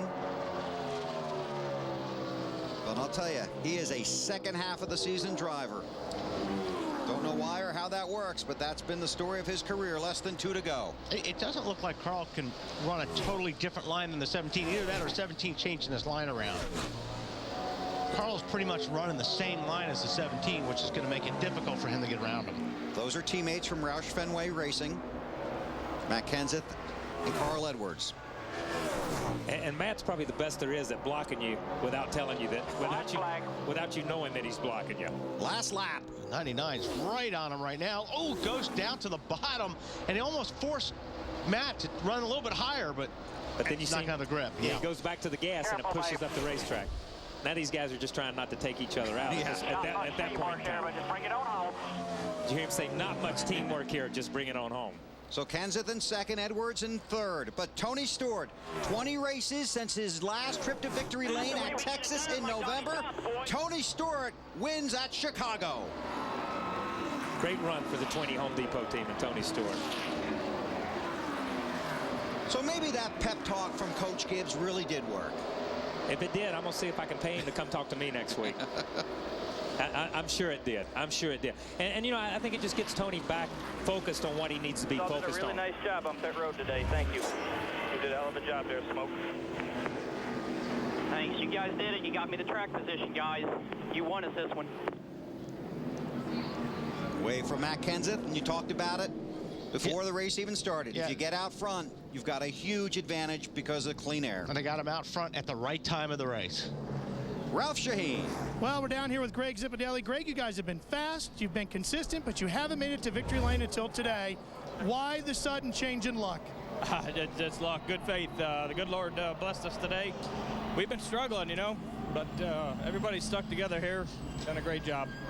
This team has always been a second half of the season team. Do you feel like now you're hitting your stride and ready to make a run at the chase? Yeah, I hope so. We're going to Indy, Pocono, some good racetracks for us, so hopefully we carry this momentum. You're going to have a weekend off. You going to let these guys rest, or are you going to push them hard to keep them on their game now? No, we'll do everything we normally do. We'll all take Thursday, Friday off and enjoy our weekend with our families and come back rested up. It seemed like one of the keys to your victory today was your pit crew. They were outstanding. How hard have they been working lately? They've taken a lot of criticism this year, and they've worked really hard. Mike Lepp and Paul Lepp have really stepped up to the program and have done what we've asked, and that's to make all of us better. Bill, they worked really hard today. It all came together. They're the winner. Thanks, Ralph. Good job. And you know what these fans in Chicago are hoping for? See if Mr. Stewart will climb the fence.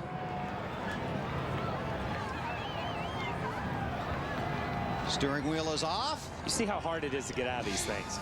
It's hard. It's hard, man. And the faster you go, the slower you are. The slower you are. That's exactly right. What a great win for this group, man. 38th at Daytona last week after the contact with Denny Hamlin. Two-time series champion, his second win at this track.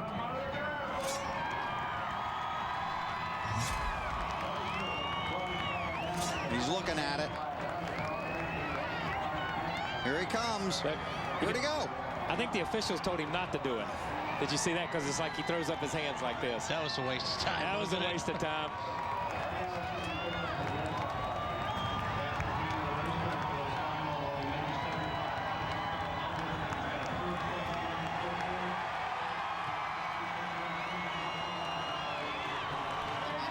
You know, that's cooler than a burnout. I don't care.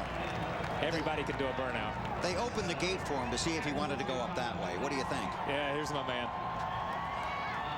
At least he's smart enough to climb into the cage and go back down the steps.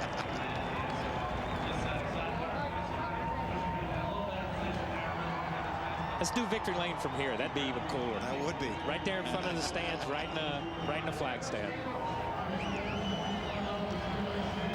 It's his 30th career win. He now has 5 top 5s and 12 top 10s this season. See Rick Monroe there, Rodney Wise in the flag stand.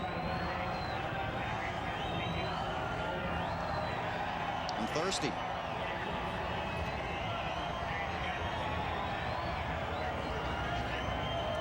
This is a harder race than you think it is. It's so fast. The speeds are so fast. When you start running 30-second laps, we saw Junior. I think Junior did a great job driving that thing and just keeping it out of the wall and keeping it going in the right direction the last part of the race with no power steering. But we saw these guys absolutely drive all day long. It didn't make any difference where they were running. They had to be on top of their cars all day long. That water bottle will be on eBay in a few minutes. Lindsay. I'm with Matt Kenseth, who ran to a second place finish. I know so badly you wanted this win, but are you satisfied with how you guys ran today? Well, yeah, I am. I mean, I'm not satisfied with second. I don't think any racer's ever satisfied finishing second, but we just didn't quite have the car. You know, I was pretty good in restarts. I had my shot at one time to get Tony, and we got pretty close off 2, and I got a run on him, and we ran side by side for a lap or 2, and just getting down into 3, I thought I was going to lose control and take out both of us. So that was kind of my one shot to get in front of him. I think if it would have been in front, it would have been hard for him to get back around us, but I just didn't quite have enough today. But it was a great weekend. Finished second both days. Good weekend for USG, and happy to be second, I guess. Matt Kenseth ties his best record here, which is second. Bill. Thanks, Lindsay. Yeah, we just started off. I mean, I got so tight. Tony Stewart, the winner, celebrating with the fans at the Chicagoland Speedway. Come back to Joliet. We'll take you to Victory Lane on TNT.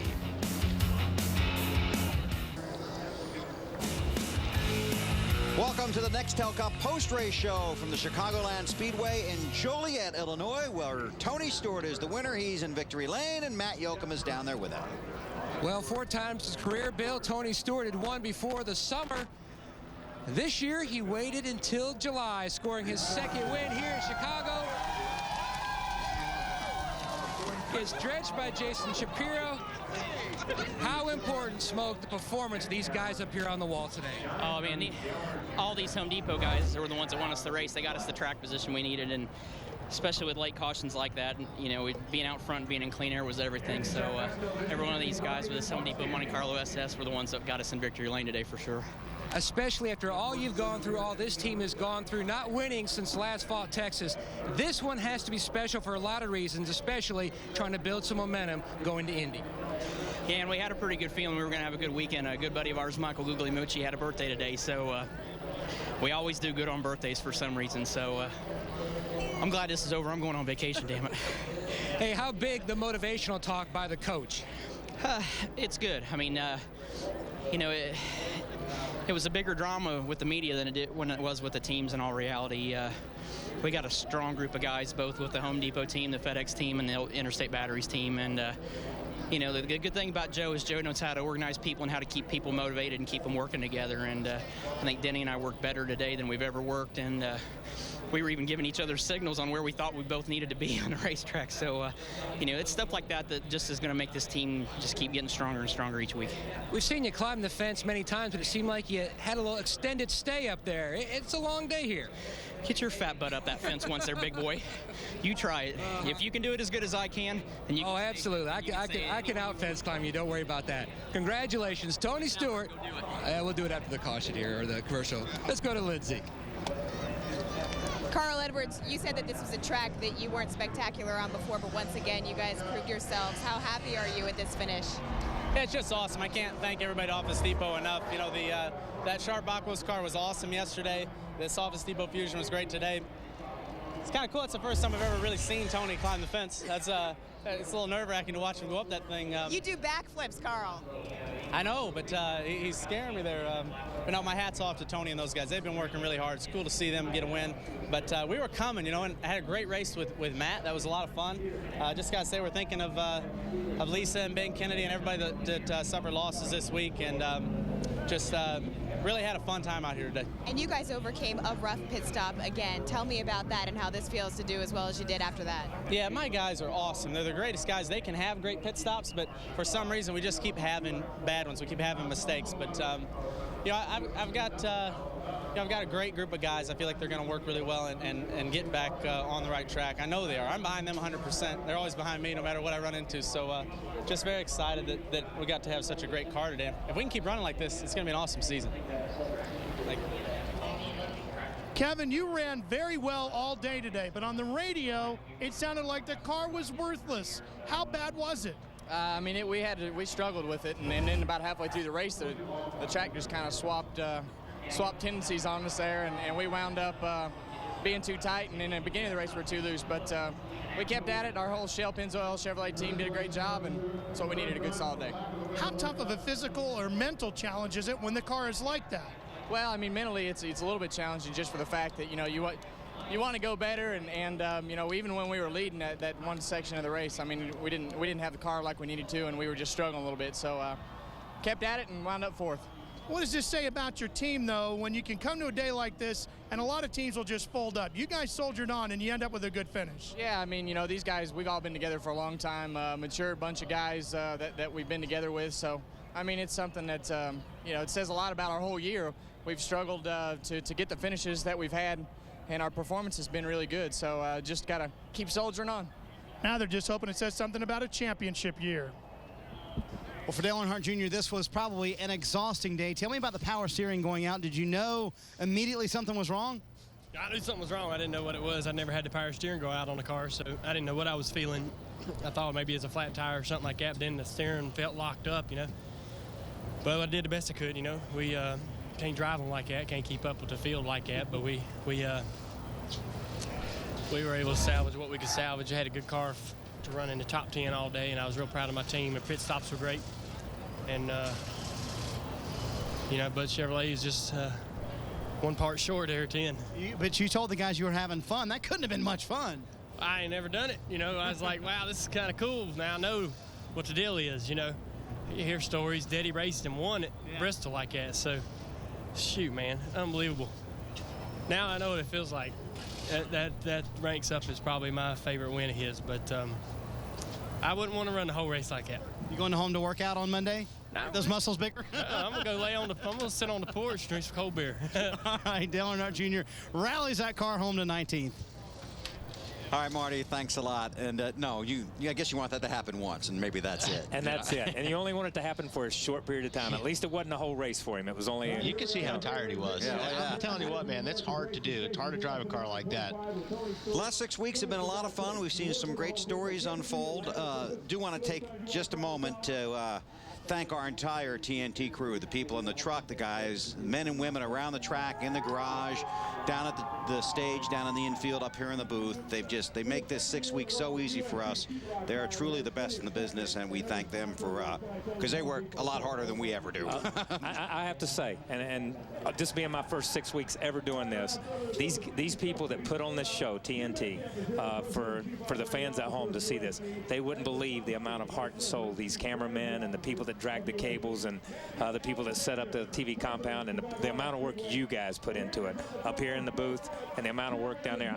I'm be happy to get back in a race car and go back to doing something easy. But you have to tell them down there. Yeah, because they don't know. Like you didn't know when you came in. I didn't have a clue, man. I didn't have a clue. You're talking to the drivers down there, and it's like, hey guys, you have no idea. Yeah, I didn't have a clue, man. I got to admit, you guys did a great job. Thank you guys, Wally personally, and Bill Weber personally, and all the pit guys for all you guys have taught me this year. I enjoyed it. I appreciate TNT giving me the opportunity, and it was great.